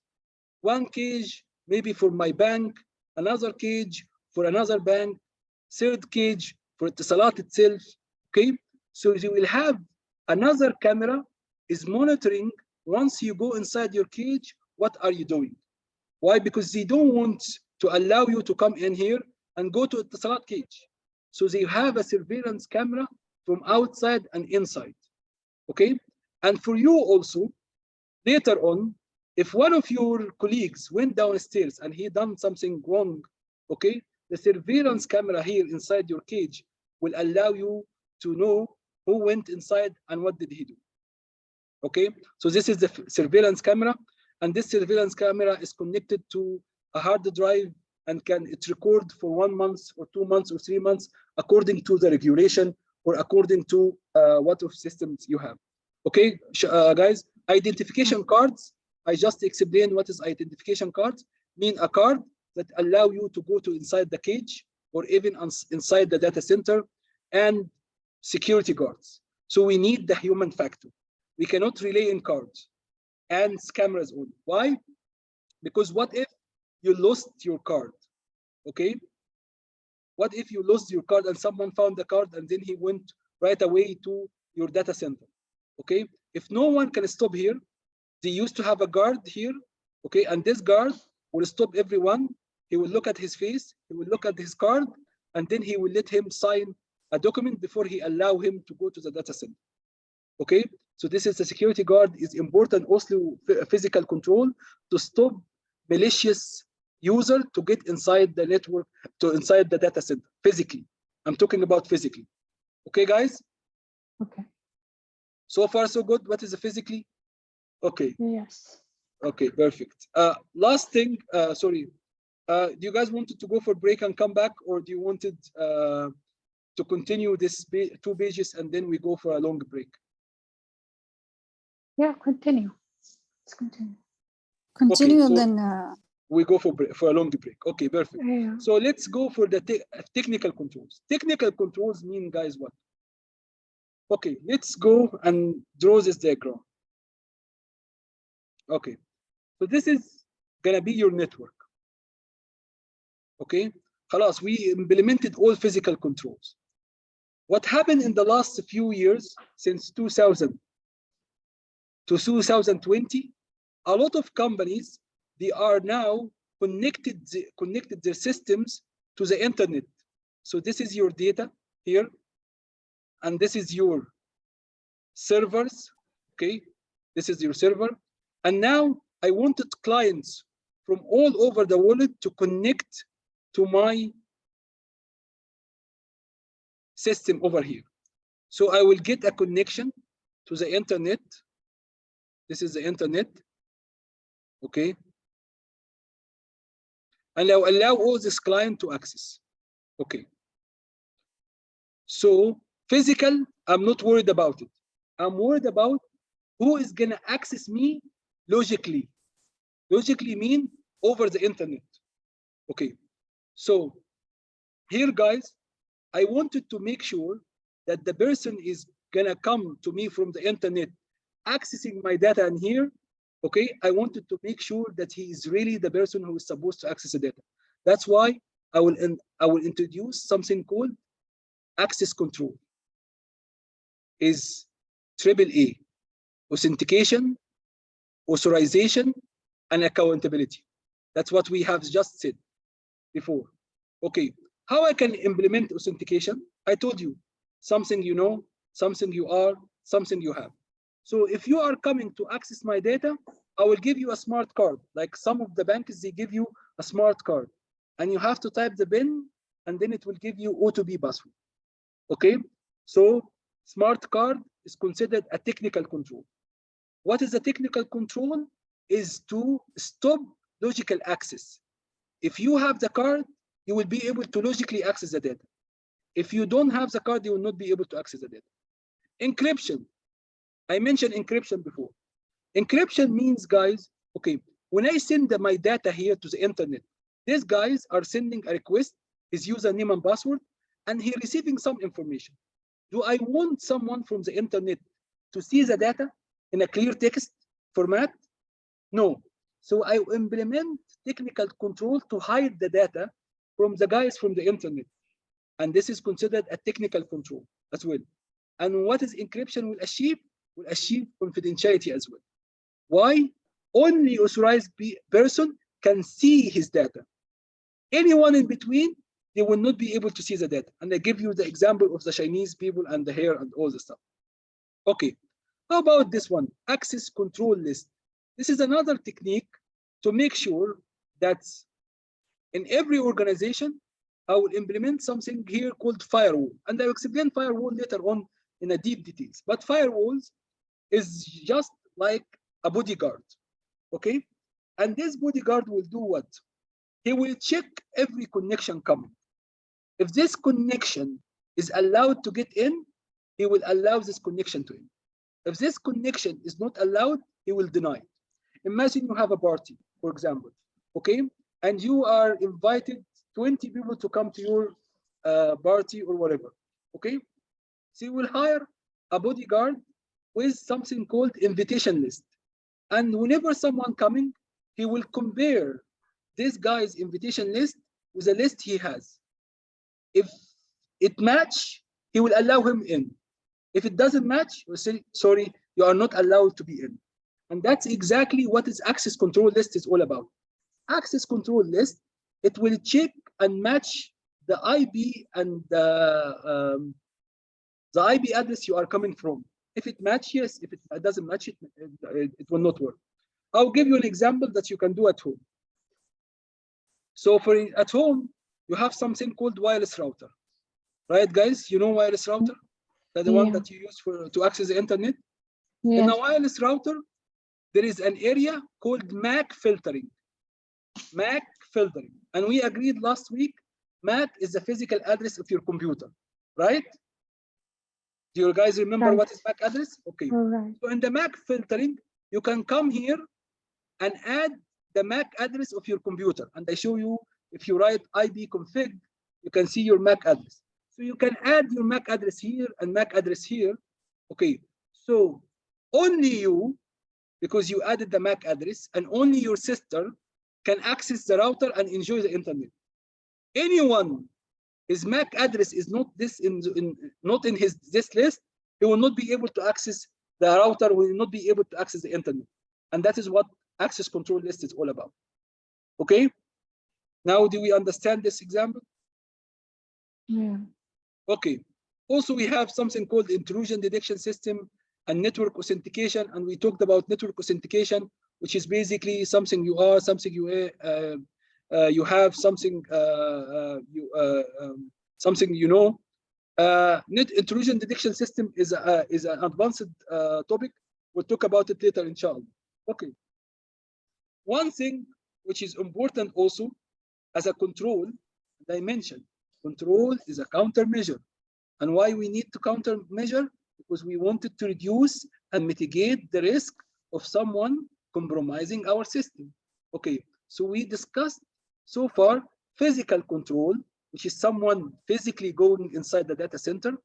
We also talked about technical controls, which is basically technical stuff to stop the logical access over the internet or over the network. We're talking about now soft controls. Soft controls is called administrative controls, or maybe in sometimes they called it managerial controls. Okay, guys, what is a managerial controls? Okay, let me give you in this example. Okay, you are sitting in the company right now. Okay, you're sitting in your desk and you decided it's a good idea. Okay, you decided it's a good idea to go to social website like Twitter and start to tweet, or go, okay, and start to Facebook, or maybe I don't know what else exists in the social media, Facebook, Twitter, Instagram, and spend hours doing this. And you know what? You also thought it's a good idea if someone send you an invitation or a file to click it, even though that you are sitting where, not at home, you are not using your computer, you are using the company computer, and you are supposed to be working inside the organization, right? But you decided this is a good idea, okay? But this is not good idea. Who can tell what is a good idea inside the organization and what is not? This is what comes to managerial controls. So the managers of the company, or the CEOs, or the board of directors will write a policy, what is allowed behavior and what is not allowed behavior inside the organization. So for example, Anna, my previous company, they said what? We don't want users to access social media, okay, during the working hours. Why? Because they will be distracted. They will do no work, okay? So they wrote a policy and they sent it to everyone in the company, okay, saying that don't violate this policy, and this policy stating no access for the internet for social purposes during the working hours, okay? I know end of day it's a paper, it will not enforce anything. I will explain one thing very important in 1 minute, but for now, I now give the direction to everyone in the company. What is allowed behavior and what is not allowed. Okay, another policy, okay, create a strong password. Don't create weak password. This is also managerial controls, because it's in telling the user what the company are expecting from them. Okay, because if you create a weak password, you will introduce the company to a big risk. Okay, but again, guys, policy, I call it a paper without teeth. What we mean? I mean, it's a paper saying what we're supposed to do and what we're not supposed to do. But we need a technical control to enforce policies. So technical control and administrative controls, they go hand by hand. You cannot say, you say, I have the best policies in the world. They are useless if you don't enforce them. So you need both. You need the management, decision about certain topic, and you need the technical control to enforce it. I will give you an example. I said, okay, I need a very strong password policy. So I will write a policy saying users are not allowed to share their password. Users are not allowed to use weak password. Users are not allowed to write their password in a paper and leave it by the office. Okay? So I told the user how the management looks to the password and how it's important the password for the management. Okay?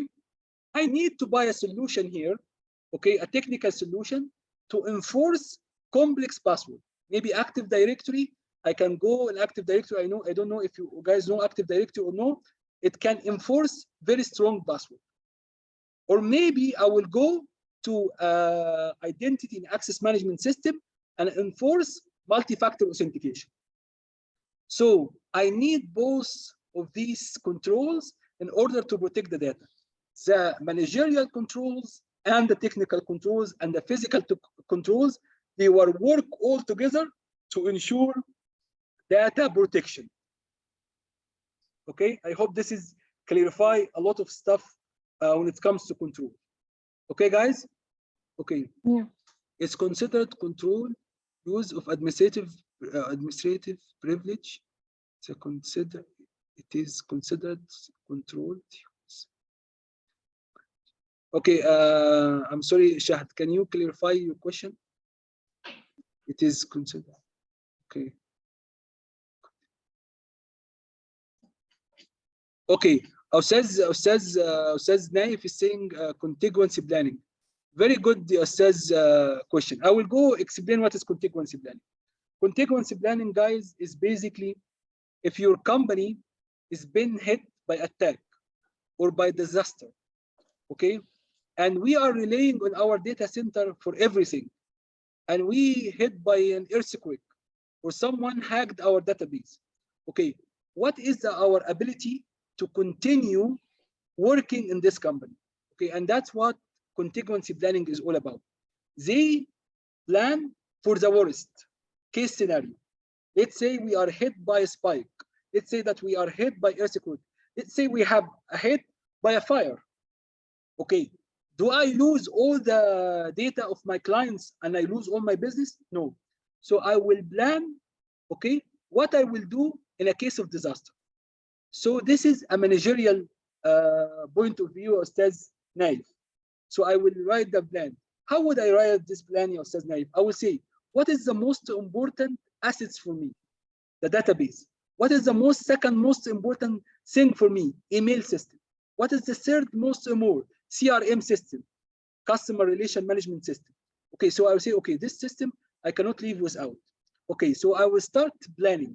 The planning itself, Ustaz, the planning itself, Ustaz Naif, consider it as managerial controls. Okay, but then to implement this planning, to buy a solution like a redundant database, a redundant disaster recovery site, is called technical controls.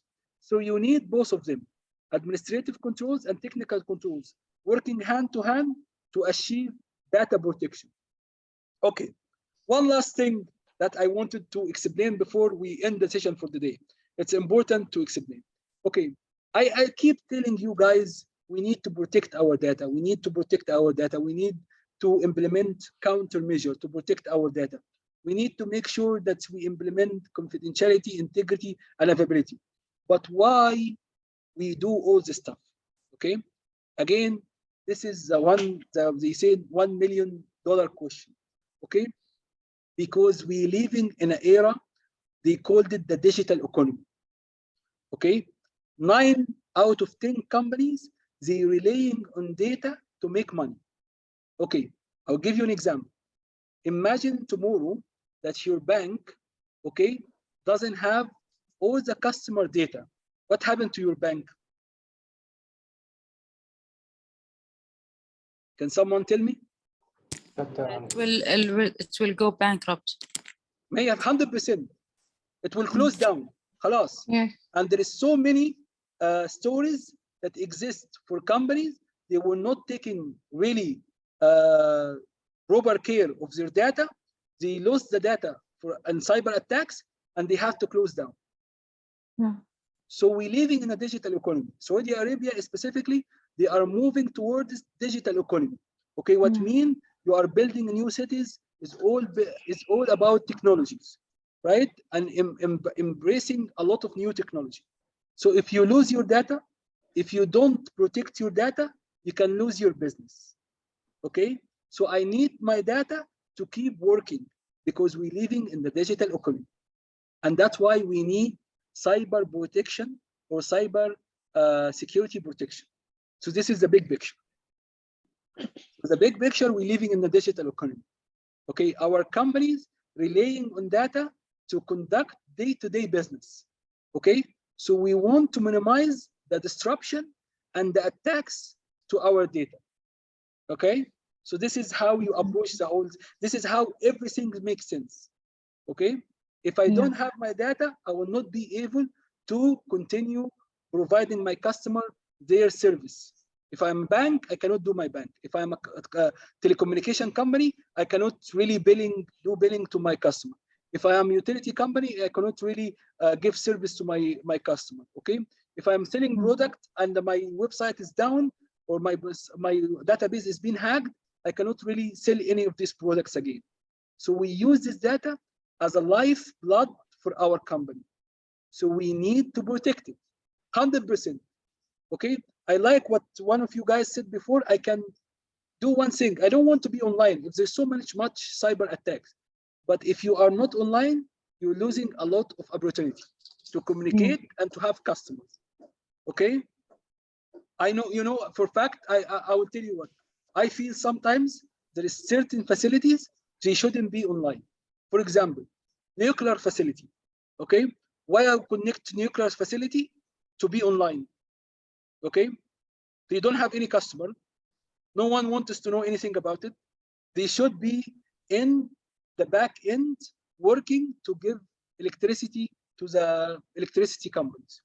Okay, so for me, okay, connecting nuclear facility to internet is a very high risk.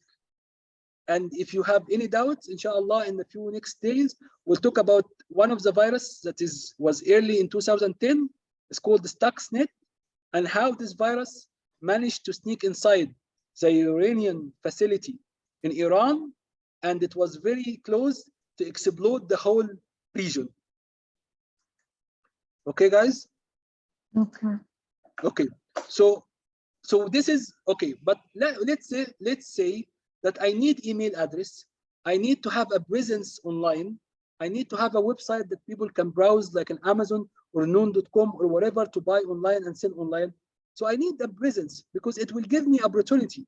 It will allow me to sell more, okay? But in the same time, I have to be very careful because someone out there are sitting waiting to find a vulnerability or weakness on my system to cause me damage, to cause me harm, okay? So our cybersecurity mission is to minimize and reduce the risk of cybersecurity attacks. How can we do this? Again, I will go to the NIST definition, is by implementing or ensuring confidentiality, integrity, availability, authentication, or authenticity, and non-repudiation for my data. Okay, guys? Okay. How you reduce the risk? By implementing countermeasure or controls. How can we implement these controls? There is so many types of controls exist. Some of these controls are physical, some of these controls are technical, and some of these controls are managerial. But all of them, end of the day, they work together to ensure your data protection. Okay? Yeah. I hope this is now clarify what is cybersecurity is all about. And this is more important to understand it, because in at the exam it comes. Exactly. So this is what I explained to you guys here. They called it the big picture. Okay, you need to keep this in your. It's everyone is happy to go and work as an analyst or a security, but what are you doing? Okay, this is the fundamental question. Why the company is gonna pay 20,000 riyal or for you or 30,000 to hire you? Because you are expecting that when we give you this 30,000 riyal, that you will do your best to protect our information assets. Okay? If we hired you and you failed to protect their information assets, that means you are gonna be out of job as well.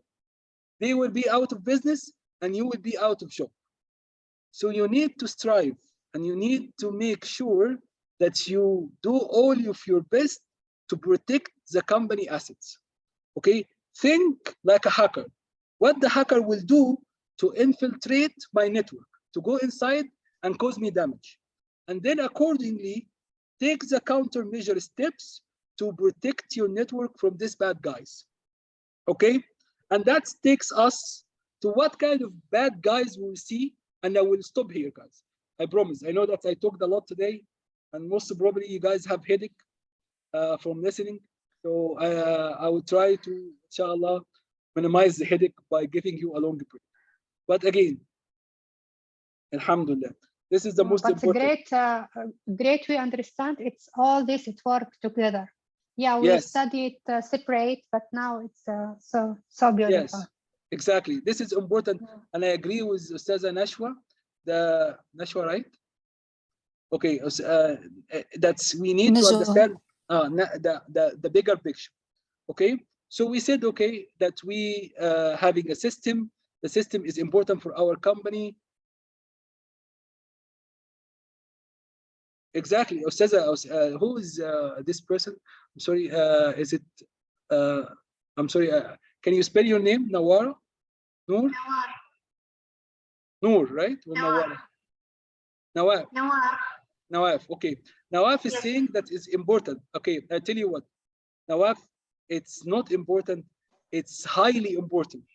It's crucial for not only companies, for governments now. Okay, guys. Now, because now what's happening, governments are hacking governments. Okay, and if you have any doubts of this, you can go a few days ago in the news. You will find a news between Iran and Albania. They are in a really, really bad situation. Why? Because Albania is accusing Iran that they hacked their government website and they spread a ransom virus to their website, to the point that the Albania is expelling the diplomatic from Iran. They're sending them home. They said, we don't want anyone from Iran in our country. So it's not only important for organization, it's important also for government and for the nation itself. Okay, I will give you an example. Okay, Saudi Arabia, their economy now based in oil and gas. Do you agree or no? No. One of the biggest companies in Saudi Arabia and one of the biggest in the whole world is Aramco. Yeah. You agree? Yes. Okay. Yes. Go and check in the last 10 years, from 2012 to 2022, how many attacks was after Aramco? I know people who works in Aramco, and I know people who work as a consultant with Aramco. And I'm telling you, Aramco was the biggest target for attack in the last 10 years. And what will happen if Aramco is under attack and they lost their operation? You know what will happen? The production will decrease, okay? And your economy will be also affected by this. So can you imagine that cyber attacks can put the whole kingdom, okay, in a really critical situation? So don't think about the small picture, think about the big picture. Even if I got a job in Aramco, what is my responsibility? Your responsibility now, you are a guard against people who wanted to take the whole kingdom down, not only the whole company down. So it is important, and it can affect the entire economy. And what will happen if the whole economy is down because of an attack? You know, people will not be happy, government will not be happy, and there's still so many ramifications. So just put the big picture in your mind. It's important to hack, to know how to prevent. I agree with M. Okay, and that's why, inshallah, in the third part of this course, we'll give you the main basics of ethical hacking. so you understand and think like a hacker, okay, so you'll be able to prevent the attacks. So this is a very good point here. Okay, Ustaza Hadil, that's why that's way they have high security data and really serious about it in Aramco. I agree, 100%. Their security has improved a lot, and I'm telling you why. Because they had very bad incident in 2013. It's called Shaman attacks. You can look it. You can look it up online. After these attacks, they took the whole security to another level, but they had been hit by really, really bad attacks. Okay, so guys, I'm really happy that we have now the big pictures, and I will leave in this area, which is called what kind of threats we will find online, but what kind of guys we are expecting online to hit our system. So there is good guys and bad guys, and guys with in between, and that's why they call them white hats and gray hats and black hats. Okay, guys. And if you look at this, the dangerous one is the black hats, which is basically these are the guys that are. Okay, you can use it for a good way. I'm not gonna going to doubt your intentions. Okay, so the black hat guys is a malicious hackers, okay, which is basically they are after your system to gain unauthorized access and cause damage, or maybe makes money out of you. Okay, and there is so many ways that the attackers can make money out of you. Here, and also we have hackers out there. We call them white hackers, and a white hackers is basically the people are trying to find vulnerabilities and trying to find weaknesses and tell you about it before the bad guys find out about it. Okay, we call them guys white hackers. And sometimes I call them hacker with permissions. Okay, so they got permission before they go to hack, and they don't want to cause damage. All what they wanted to do is to highlight your weakness so you can take care of it before the bad guys to find out about it. Okay, and then you have also the gray hats. This is an area in between, which is hacker without any affiliation to a company that attempt to break into a computer networks and risk breaking the laws. So these guys, they are in between.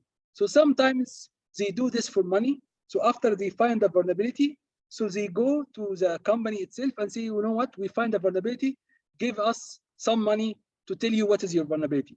So they called it bounty programs, okay? Bounty programs. But in the same time, they are turning to be malicious, and they find these vulnerabilities and they go publish it in the dark web for money. So this is the guys in between. They are not the black or the white, okay? And now you heard a new word today. It's called bug bounty program. And what is a bug bounty program is all about? Is basically someone, okay, or a company will tell you, come hack me, and if you find a valid vulnerability, you come and tell me about my vulnerabilities, and I will give you money for it. Okay? Yeah. Exactly. So no. It's a new job. Yeah, exactly. I like what Wiam said. They will make money in both ways, but one is from halal way. So they go to the company itself and saying, okay, you know what, we find the vulnerability, give us the bug bounty, okay? And one from, the evil way by selling the vulnerability on the dark web. Okay, guys? So they work. Nice. Come to hack me and I give you money. Exactly. And I'm telling you, so many attackers right now, they said, okay, how much is a bug bounty reward? Okay, if it's a $50,000, I will go tell the company I found this vulnerability. Okay, but what if I found the vulnerability and in the dark web I can sell this vulnerability for $100,000? Okay, they say, okay, you know what? Let me sell it on the dark web for this amount, and we will talk about dark web inshallah later. But this is like I would say a market for the haram stuff. Okay, so you can buy anything haram in there. Okay. You want to mention something.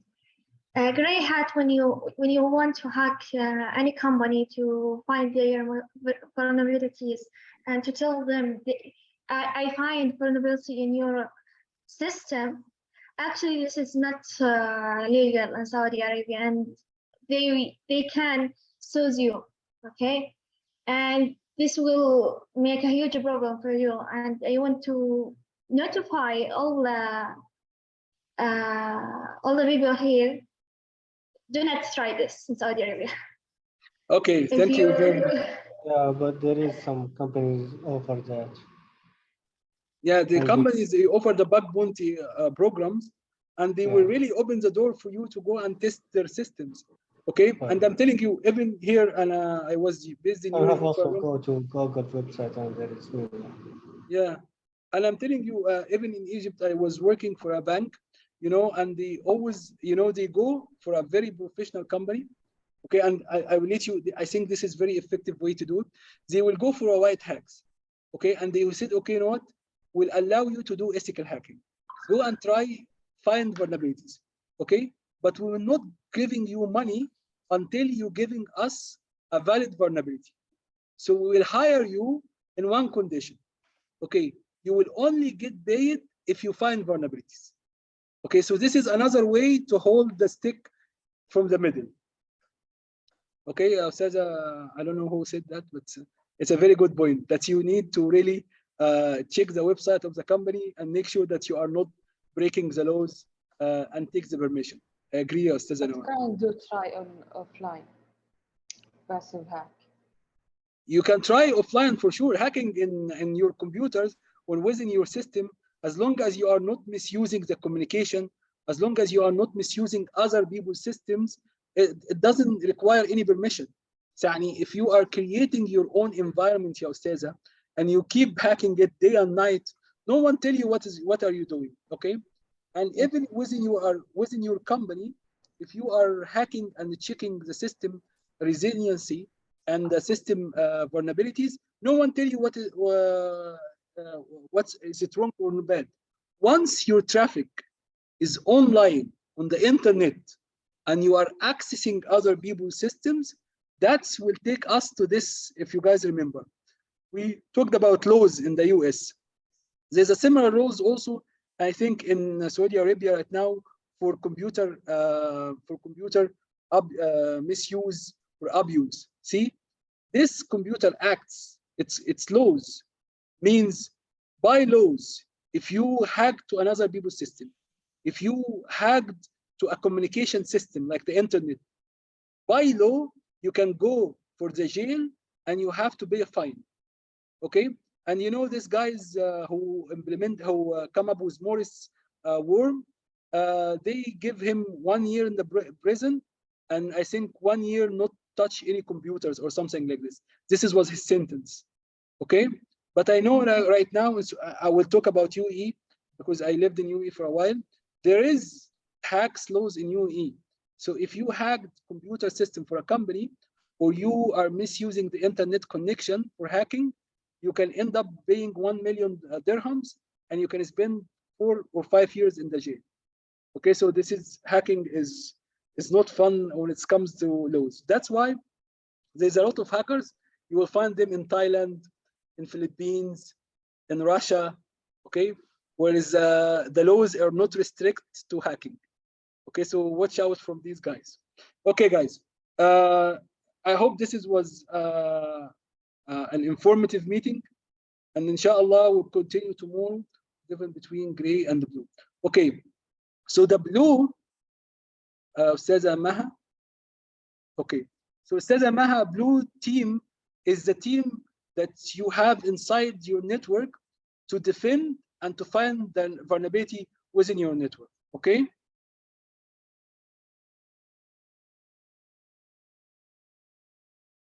Okay, but I think there is a misunderstanding here. So the white hat is also, you give them a permission, but the blue hat is within your network.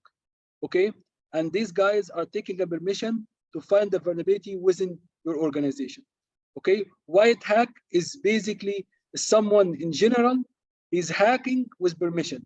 So it could be a company from outside who is you are hiring them to find your vulnerabilities. So this is the difference between them. And to be honest, the blue hats is not very common. This are the common way, and this is the common groups that you will find online. And even in the exam, in the certification, you will find the black hat, white hat, and the gray hat. I think the blue hats, they came up lately, and it's like combination of those. Yeah, it could be combination of both, but the blue itself, the blue word, it's common when you're the team within the organization and they are defending your organization. So they do everything they can to defend your organization. This is the blue team. So they can implement the same techniques of hackers, okay, in order to find the vulnerabilities and protect your information assets. Okay, طبعا not all the hackers has the same skills. Some of the hackers are using tools that's available online. Some of the hackers are very organized crime groups. They are gathering themselves to hack systems. Some of the hackers, they call it advanced threat resistance, which is hacker are funded by nations. Like, for example, the US, they have an army of hackers. Russia, they have an army of hackers. North Korea, they have an army of hackers, and so on. So are they funded by the nation itself or by the country itself?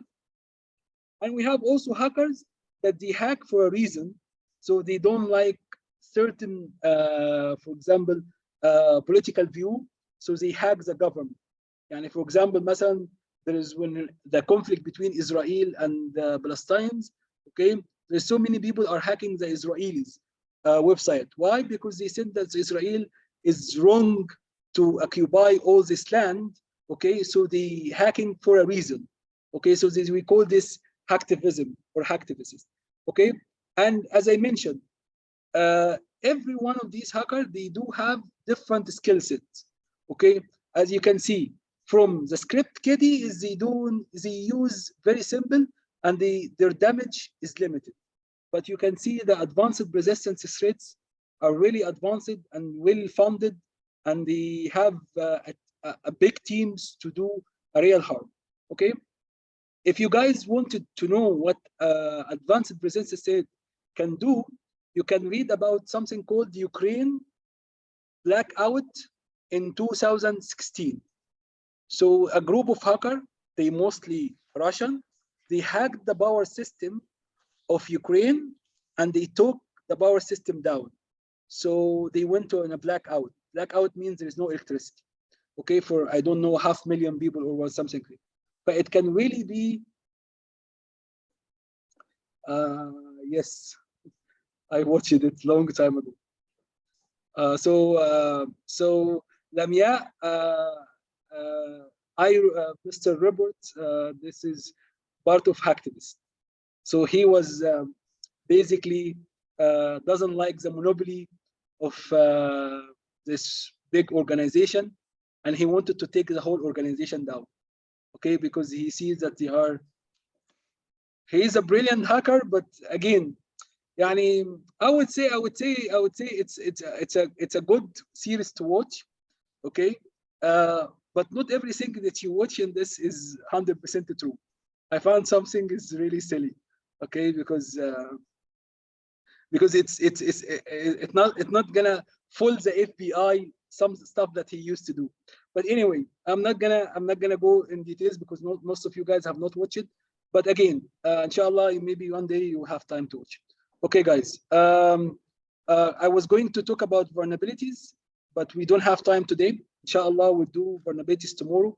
Talk about vulnerabilities and how can we introduce vulnerabilities to the system. Okay. Okay. So guys, let me show you the learning platform quickly before we go. It's important that you see the learning platform. So if I am in the right thing, okay, so here the learning platform.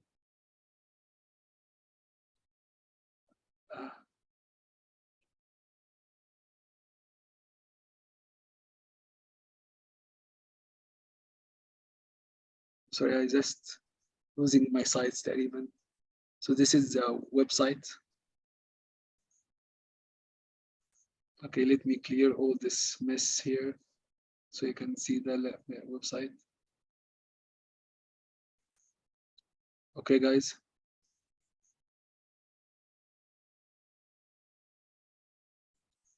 Let me.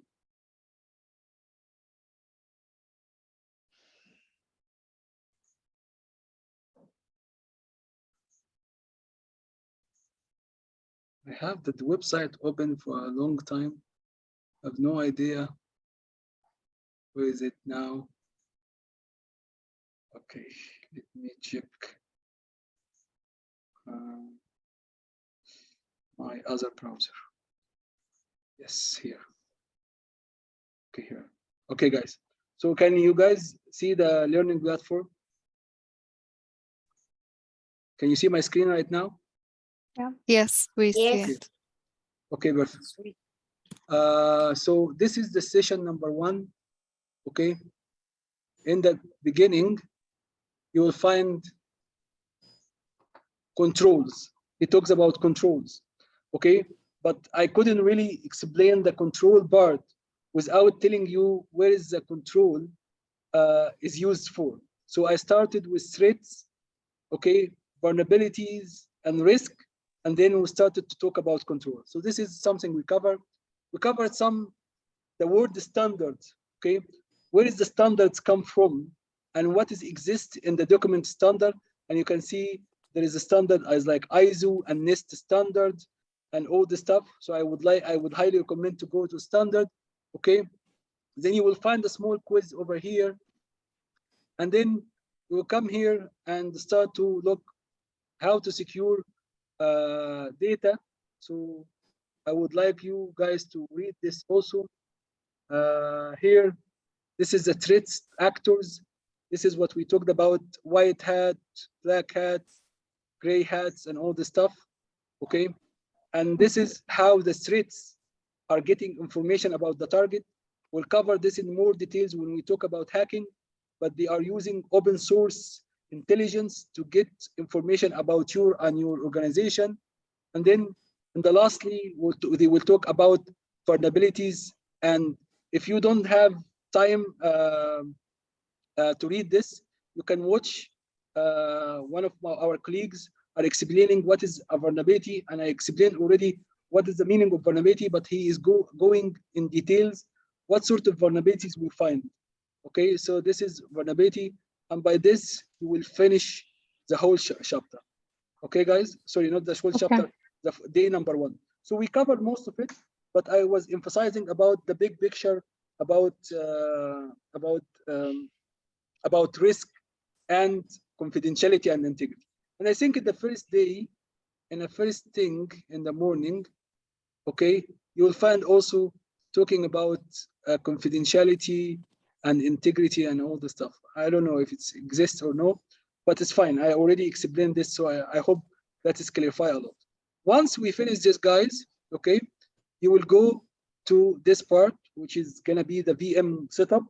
And the VM setup in a very easy way, that this is going to be the environment that we're going to practice and have hands-on experience when it comes to cybersecurity. So for example, I have my environment up and running, which is VMware environment.